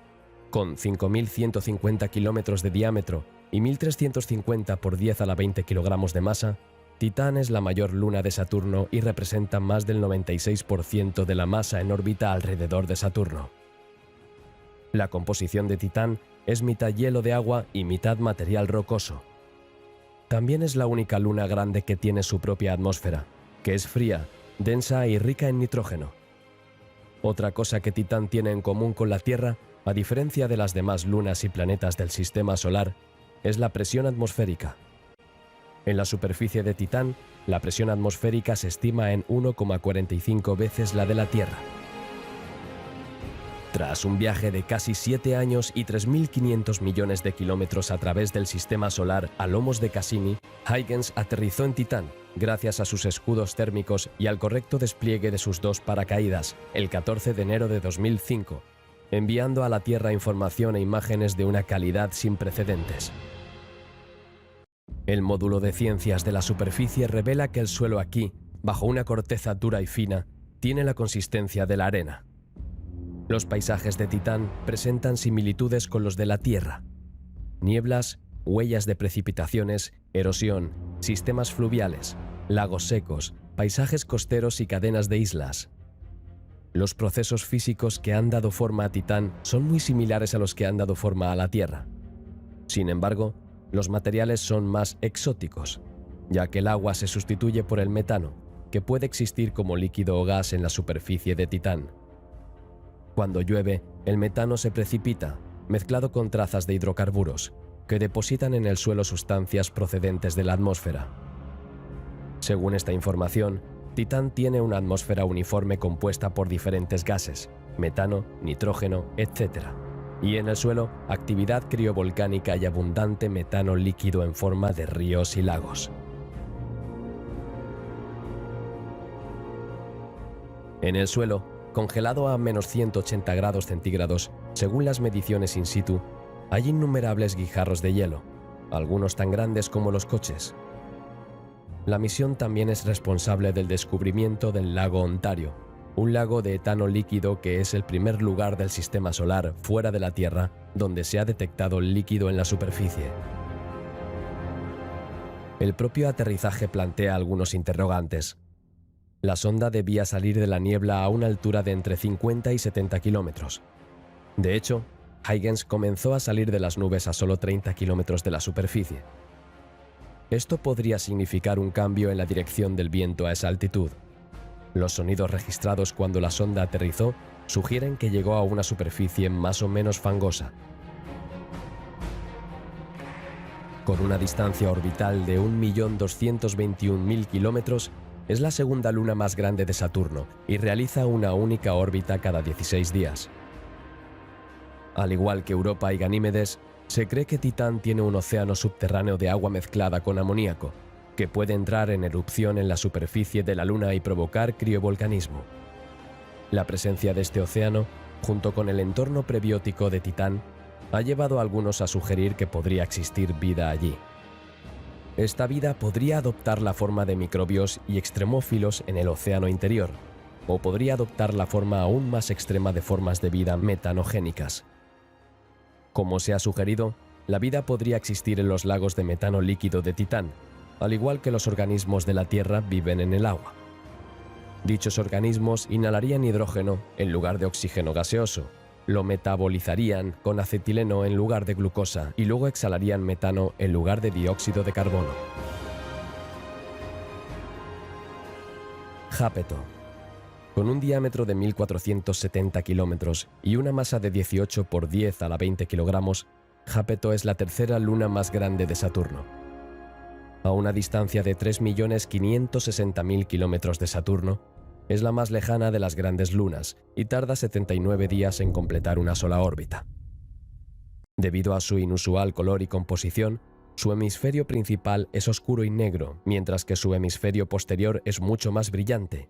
A menudo se le llama el yin y yang de las lunas de Saturno. La nave espacial Cassini está ayudando a responder a este enigma centenario. Sus instrumentos infrarrojos descubrieron que Febe es el origen de un anillo, formado por restos arrancados de la Luna por impactos de meteoritos. Este anillo es muy fino y no es descubierto por los astrónomos que realizan sus observaciones desde la Tierra. A menudo que Jápeto se desplaza por la región de este anillo, acumula material de Febe en su parte frontal, que está orientada en la dirección de su movimiento, lo que le da su color oscuro.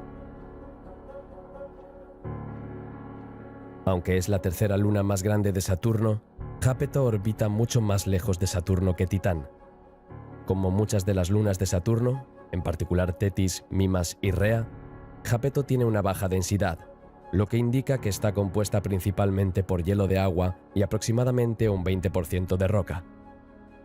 Pero a diferencia de la mayoría de las lunas más grandes de Saturno, su forma general no es ni esférica ni elipsoidal, sino que consta de polos aplanados y una cintura abovedada.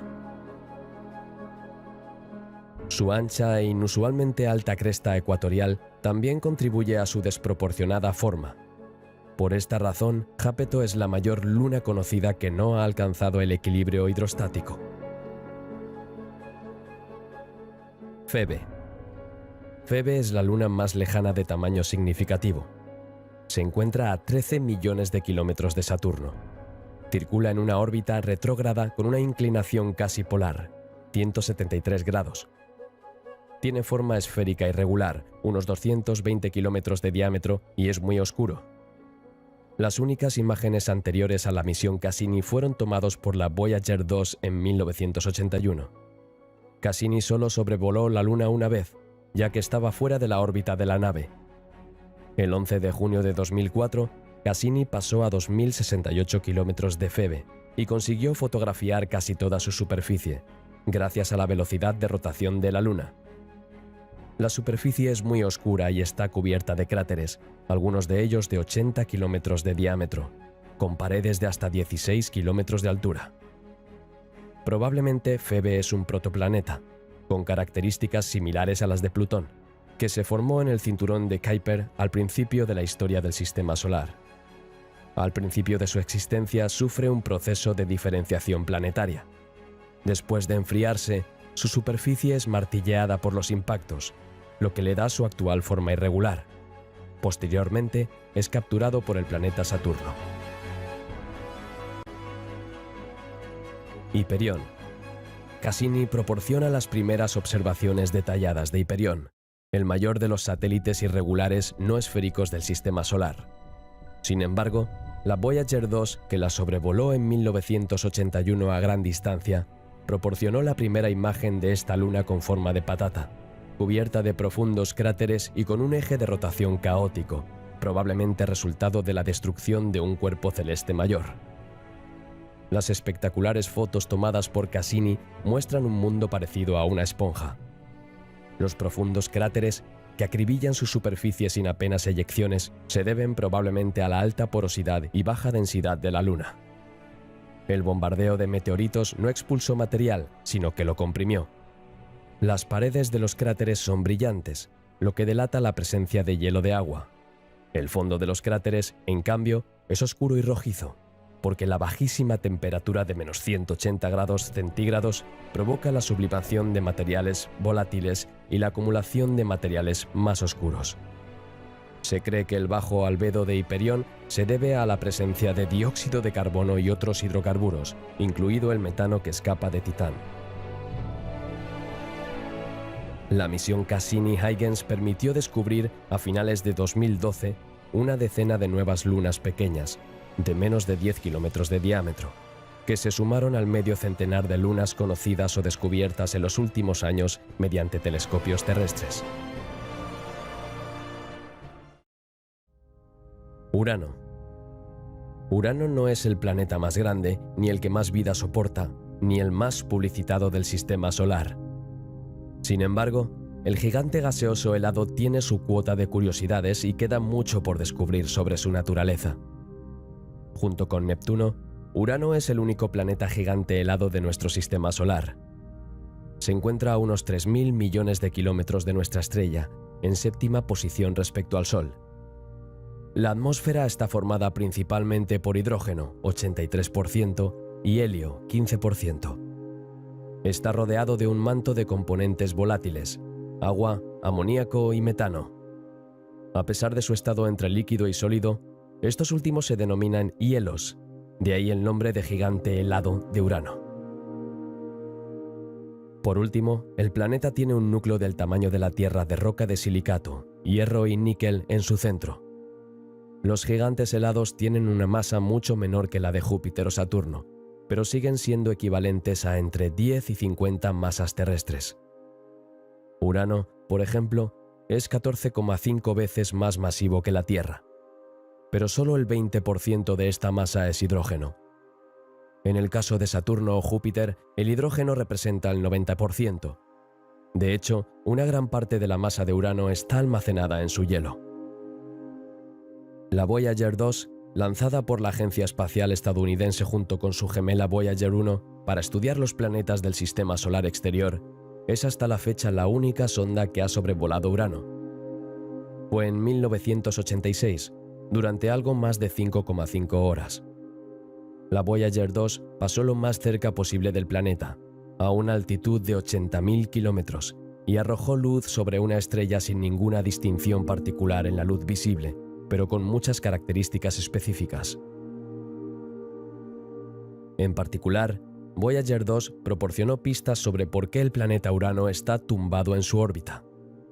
En efecto, a diferencia de otros planetas cuyo eje de rotación es perpendicular a su órbita alrededor del Sol, el eje de rotación de Urano está prácticamente incluido en su plano de revolución alrededor de nuestra estrella. El planeta rueda, por tanto, en su órbita y presenta alternativamente su polo norte y su polo sur al Sol. Se trata de una característica única en el sistema solar. Según un estudio, esta inclinación puede explicarse por un impacto, hace 4.000 millones de años, con un objeto celeste masivo del doble del tamaño de la Tierra, un protoplaneta. Esta colisión también podría explicar la bajísima temperatura de la atmósfera de Urano. Los restos del objeto que impactó habrían formado una cáscara en la atmósfera inferior, impidiendo que el calor del centro se trasladara a la atmósfera superior. Otras teorías apuntan a una inclinación gradual de todo el sistema de Urano, debido a la presencia de un satélite unas 100 veces más pequeño que el planeta y ahora extinto. Hasta la fecha, la cuestión de la inclinación del eje de rotación sigue sin resolverse.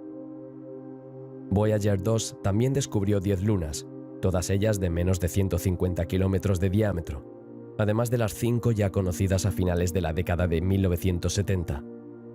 También reveló la presencia de un campo magnético de intensidad similar al de la Tierra. Por último, la sonda demostró que los 9 anillos de Urano ya descubiertos en su momento no se formaron al mismo tiempo que el planeta, sino mucho más tarde. Como ya se ha dicho, el planeta solo ha sido visitado y estudiado de cerca por una sonda espacial, la Voyager 2 en 1986, que es por tanto la fuente de la mayor parte de la información conocida sobre el planeta. Dado que el objetivo principal de la misión Voyager era estudiar los sistemas de Júpiter y Saturno, el sobrevuelo de Urano solo fue posible porque estos habían pasado perfectamente antes. La sonda estudió la estructura y la composición química de la atmósfera de Urano, incluido su clima único, causado por su inclinación axial de 97 grados. Al examinar los 9 de Urano, descubrió 2 más y estableció que su aparición era relativamente reciente. Voyager 1 no pudo visitar Urano porque se consideró prioritaria la investigación de una luna de Saturno, Titán. Esta trayectoria sacó a la sonda del plano de la eclíptica, poniendo fin a su misión planetaria. Desde el Voyager 2 se han planificado varias misiones a Urano. Sin embargo, por razones presupuestarias, todavía no se ha materializado ninguna. Neptuno. Al igual que Urano, Neptuno es un gigante helado. Es el planeta más alejado de nuestra estrella y alberga las tormentas más violentas del sistema solar. Con su tonalidad azulada de origen desconocido y sus lluvias de diamantes, Neptuno alberga increíbles riquezas. Su composición interna es similar a la de Urano. Se cree que Neptuno tiene un núcleo rocoso de hierro y silicatos, rodeado a su vez de agua, metano e hidrocarburos en diversos estados que van del sólido al líquido. Se dice que lo rodea una atmósfera de hidrógeno, helio y metano. La atmósfera de Neptuno está compuesta principalmente por un 84% de hidrógeno, un 12% de helio y un 1,5% de metano, con algunas trazas de amoníaco, etano y acetileno. Es el metano el que absorbe la luz en las longitudes de onda rojizas y hace que Neptuno parezca azul. Sin embargo, dado que el color azul característico de Neptuno se aproxima al azul, el metano no puede ser el único responsable de esa tonalidad. Con solo metano, Neptuno sería azul-verde, como Urano. Por lo tanto, otros elementos químicos aún desconocidos son los responsables de este color característico. La Voyager 2 es la primera y única sonda espacial que ha visitado Neptuno y la fuente de la mayor parte de nuestros conocimientos actuales sobre el planeta.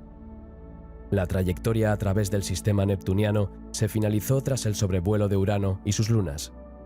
Como esta será la última pasada de la Voyager 2 por un planeta, no hay restricciones sobre cómo salir del sistema planetario y son posibles varias opciones.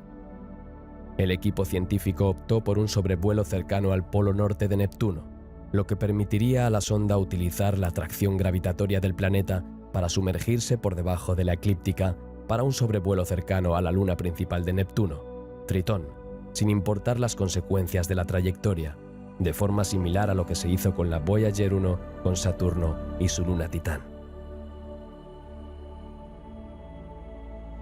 Las primeras observaciones se realizaron en marzo de 1989, 90 días antes del paso más cercano de Neptuno y casi 3 años después del sobrevuelo de Urano. Permitieron descubrir los anillos de Neptuno, cuya existencia nunca antes se había demostrado. Están formados por partículas muy finas que no se pueden observar desde la Tierra. Se ha detectado y medido un campo magnético, desplazado del centro geológico e inclinado como el de Urano, pero de intensidad mucho más débil. Durante la travesía del sistema neptuniano se descubrieron 6 nuevas lunas, entre ellas Larissa. Dada la distancia de la Voyager 2, es difícil enviar a tiempo nuevas instrucciones para observar estos nuevos cuerpos celestes. Solo Proteus, de 400 kilómetros de diámetro, fue descubierto con la suficiente antelación como para programar observaciones detalladas. Las señales de la sonda tardaron 246 minutos en llegar a la Tierra y la misión de la Voyager 2 se basó en comandos precargados.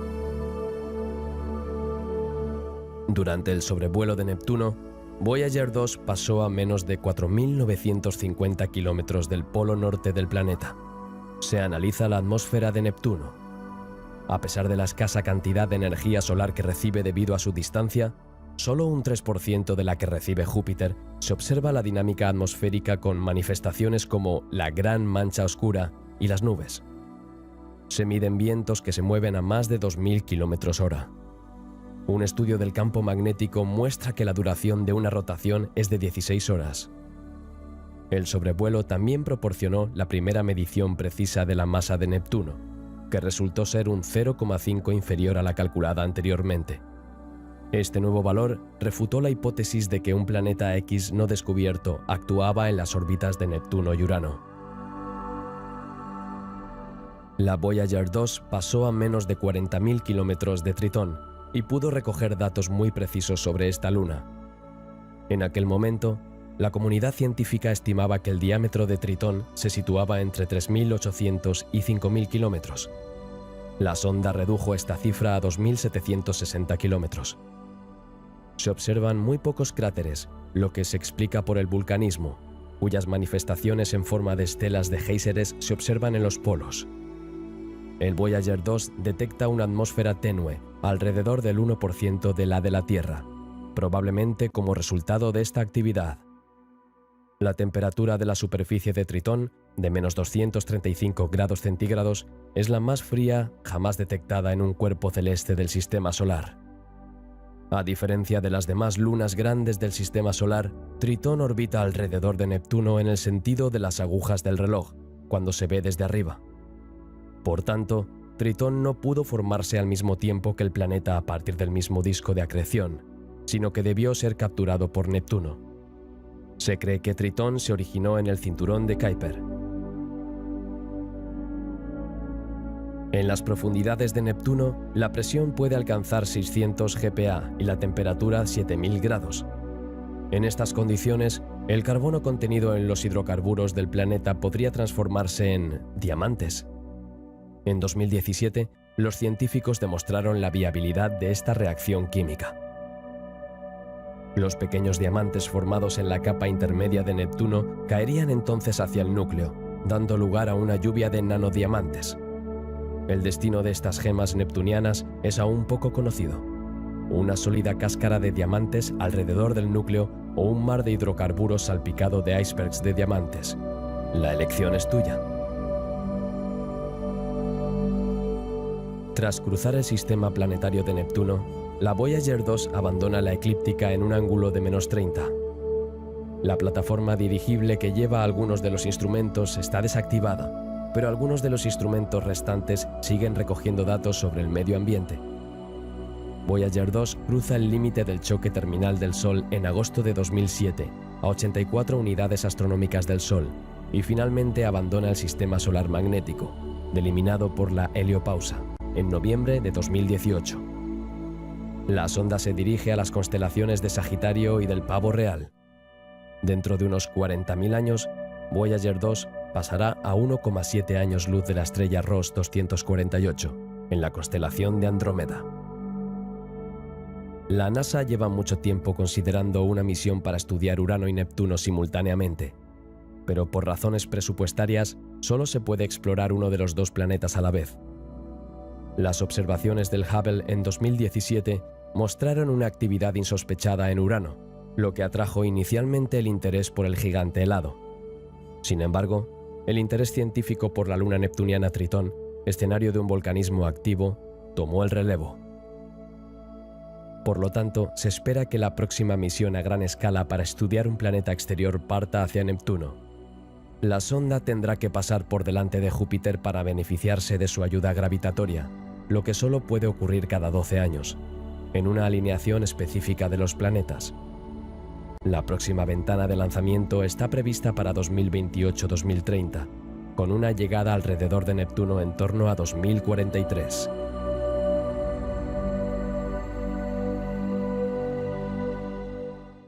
Plutón. Plutón, el noveno planeta del Sistema Solar hasta 2006, siempre ha sido un objetivo difícil para la exploración espacial. Esto se debe a su gran distancia de la Tierra, de casi 5.000 millones de kilómetros, a la fuerte inclinación de su órbita, de 17 grados respecto a la eclíptica, y a su escasa masa. Pero el 14 de julio de 2015, al llegar lo más cerca posible de Plutón, las cartas se barajaron con la sonda New Horizons. Plutón es un objeto transneptuniano que tiene la particularidad de formar un sistema doble con su luna Caronte.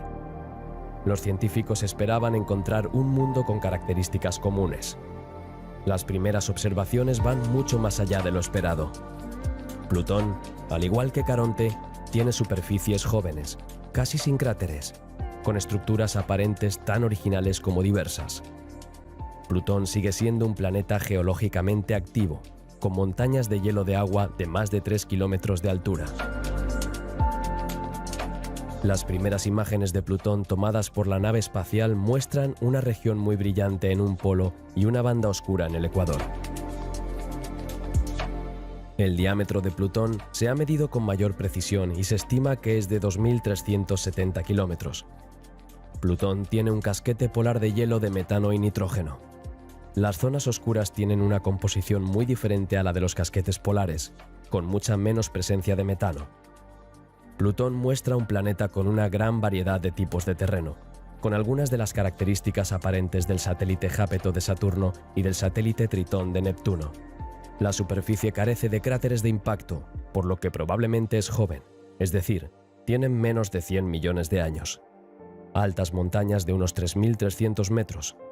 Estos no pueden estar hechos de hielo de metano, monóxido de carbono o nitrógeno. No son lo suficientemente fuertes como para formar picos tan altos.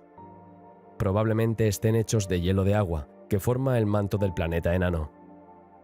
Los relieves de este tipo solo se han observado hasta ahora en los satélites helados de los planetas gaseosos, y son el resultado de las fuerzas de marea generadas por estos planetas gigantes.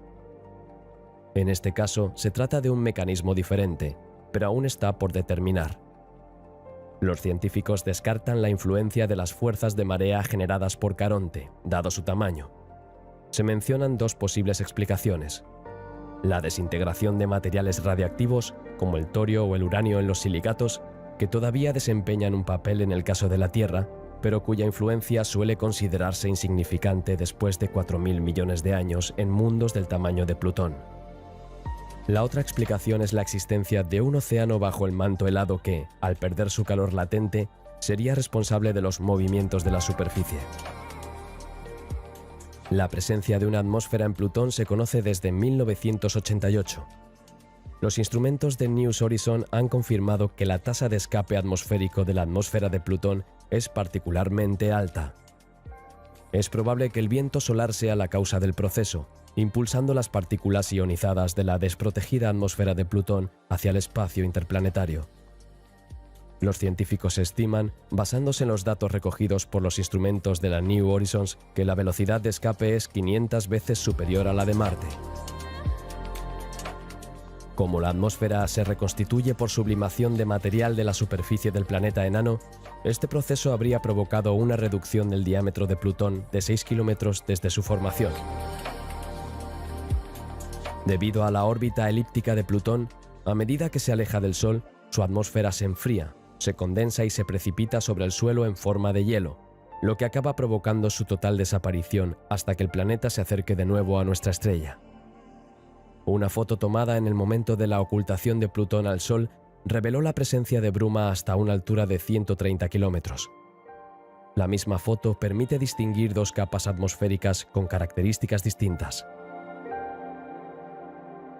Caronte, al igual que Plutón, tiene una superficie joven con pocos cráteres y muchas formaciones, lo que sugiere que es geológicamente activo a pesar de su pequeño tamaño.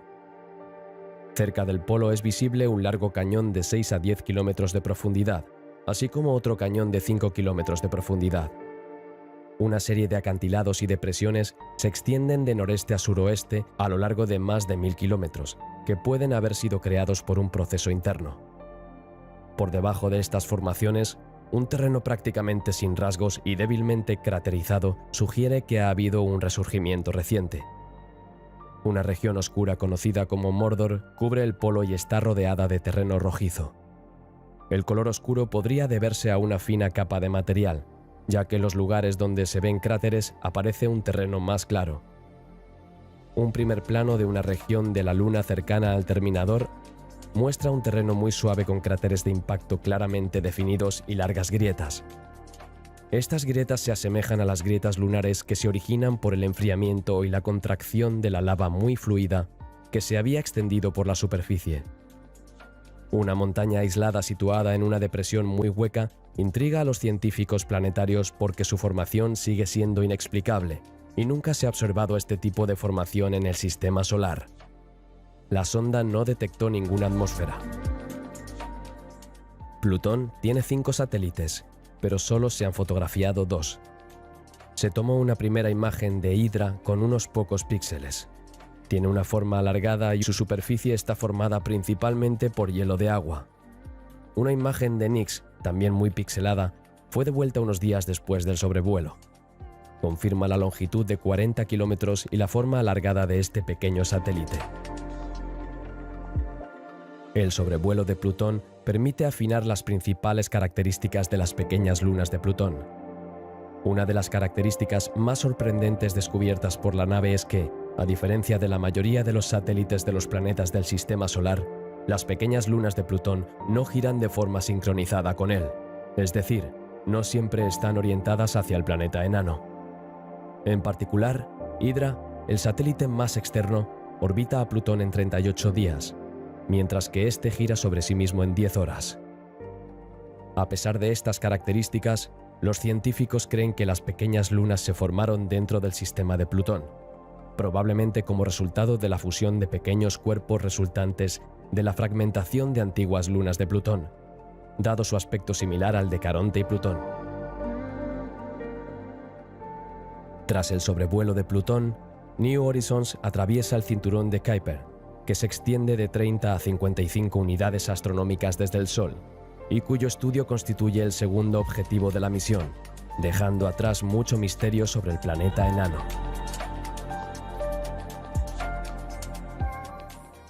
El lejano cinturón de Kuiper es un cinturón de asteroides helados que orbitan alrededor del Sistema Solar. La mayoría de los planetas enanos del Sistema Solar se encuentran en este cinturón, incluidos Plutón y su luna principal Caronte. El cinturón comienza a 30 unidades astronómicas del Sol y parece terminar a 55. Más allá hay una región menos poblada, pero todavía hay planetas enanos como Eris y Sedna y objetos más pequeños. Hasta la fecha solo se han explorado 2 objetos del cinturón de Kuiper, gracias a la nave espacial New Horizons. La sonda ha podido tomar algunas imágenes de objetos relativamente cercanos, por ejemplo, en noviembre de 2015 y abril de 2016 de Araun, un casi satélite de Plutón, que proporcionó algunos detalles físicos como su periodo de rotación. Estaba entonces a 111 millones de kilómetros de la sonda. En el momento del lanzamiento de la misión, en 2006, no se sabía que ningún objeto transneptuniano al alcance de New Horizons estuviera en el cinturón de Kuiper, dada la limitada cantidad de propulsor que tendrá la nave tras cruzar Plutón. Pero los responsables de la misión cuentan con los descubrimientos que se produzcan en la década que transcurra entre el lanzamiento y la corrección de la trayectoria que habrá que realizar para dirigir la sonda espacial hacia su segundo objetivo, el cinturón de Kuiper. Pero tras 8 años de investigación por parte de los astrónomos, la comunidad astronómica no ha descubierto ningún objeto potencial en el cinturón de Kuiper. El plazo para un descubrimiento viable era el verano de 2014. Para organizar un encuentro, hay que conocer la órbita del objeto sobrevolado, lo que significa que hay que realizar 2 observaciones con un año de diferencia. Por lo tanto, la primera observación debía tener lugar a más tardar en el verano de 2014, para que la sonda pudiera dirigirse a su segundo objetivo tras el sobrevuelo de Plutón en julio de 2015. El descubrimiento de un objeto transneptuniano al alcance de la sonda espacial no es fácil, ya que no hay muchos objetos del cinturón de Kuiper, unos 1000 descubiertos en un enorme volumen de espacio, y son muy difíciles de detectar por su pequeño tamaño y su distancia, unas decenas de unidades astronómicas entre ellos. Sin embargo, se utilizaron importantes recursos para descubrir un objetivo entre 2011 y 2013. Se realizó una intensa campaña de observación con los telescopios terrestres más potentes. Se descubrieron 52 nuevos objetos pertenecientes al cinturón de Kuiper, pero ninguno de ellos estaba al alcance de New Horizons. La más cercana requiere una maniobra que exige más propulsor del que aún dispone la sonda. Finalmente, en octubre de 2014, el equipo de New Horizons anunció que había descubierto al menos un objetivo por el que la nave confía en poder pasar volando, dadas las reservas de combustible que tiene.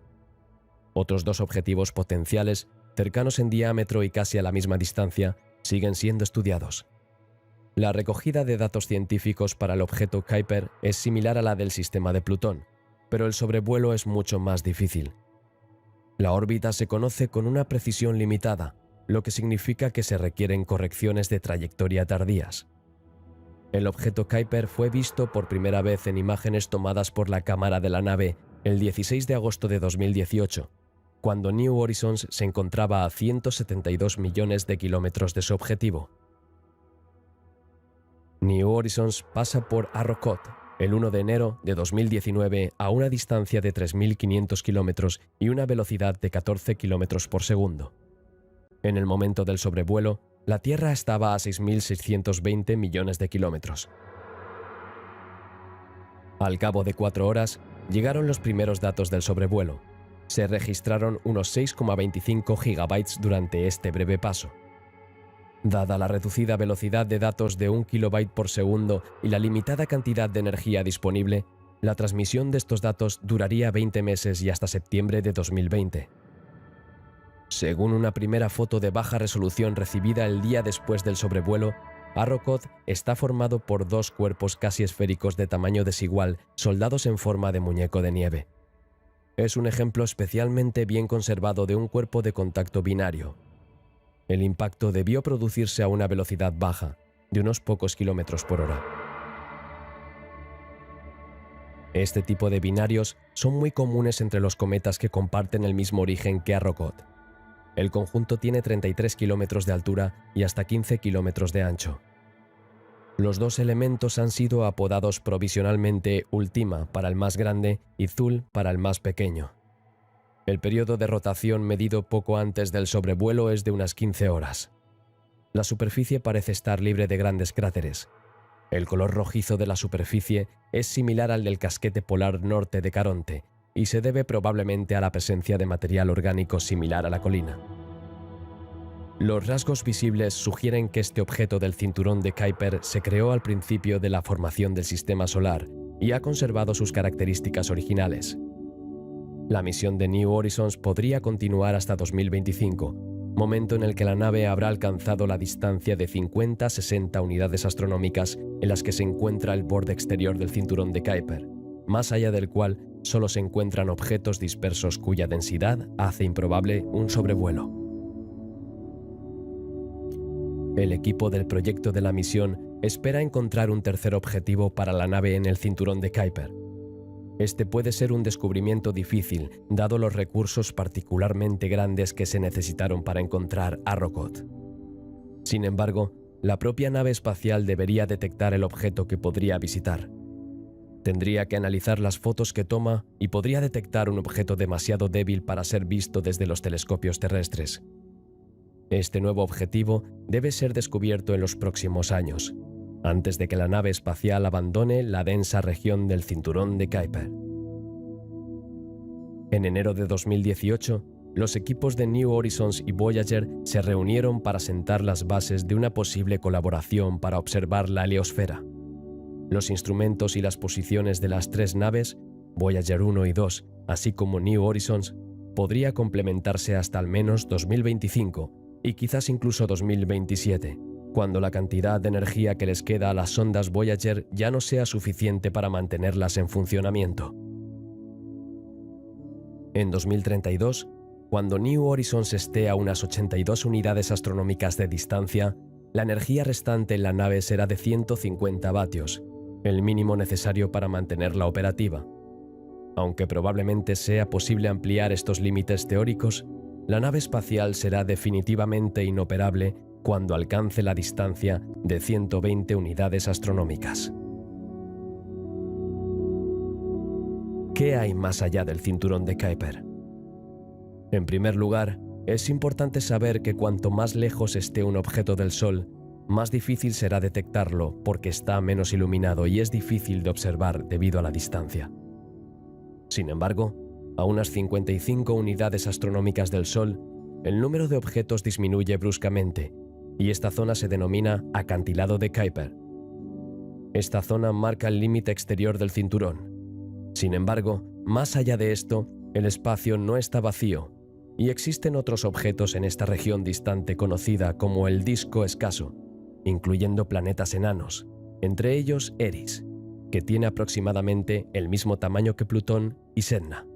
Eris se encuentra actualmente a unas 95 unidades astronómicas del Sol, pero su órbita lo llevará de nuevo al cinturón de Kuiper dentro de unos cientos de años antes de volver a salir.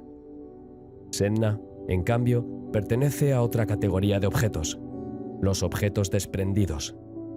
Sedna se encuentra actualmente a 85 unidades astronómicas del Sol, pero se desplazará a 76 en 2080 y luego se desplazará a una distancia de 950 unidades astronómicas del Sol, 10 veces más lejos que Eris.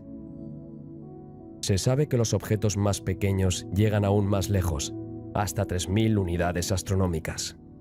Más allá, a unas 20.000, se encuentra la nube de Oort, formada por miles de millones de cometas. Nunca se ha observado porque está demasiado lejos, pero su existencia es casi segura, porque algunos cometas vienen de muy lejos. No se sabe dónde termina, pero la nube de Oort podría estar tan lejos como 100.000 unidades astronómicas, es decir, más de un año luz, lo que da una idea del tamaño del universo.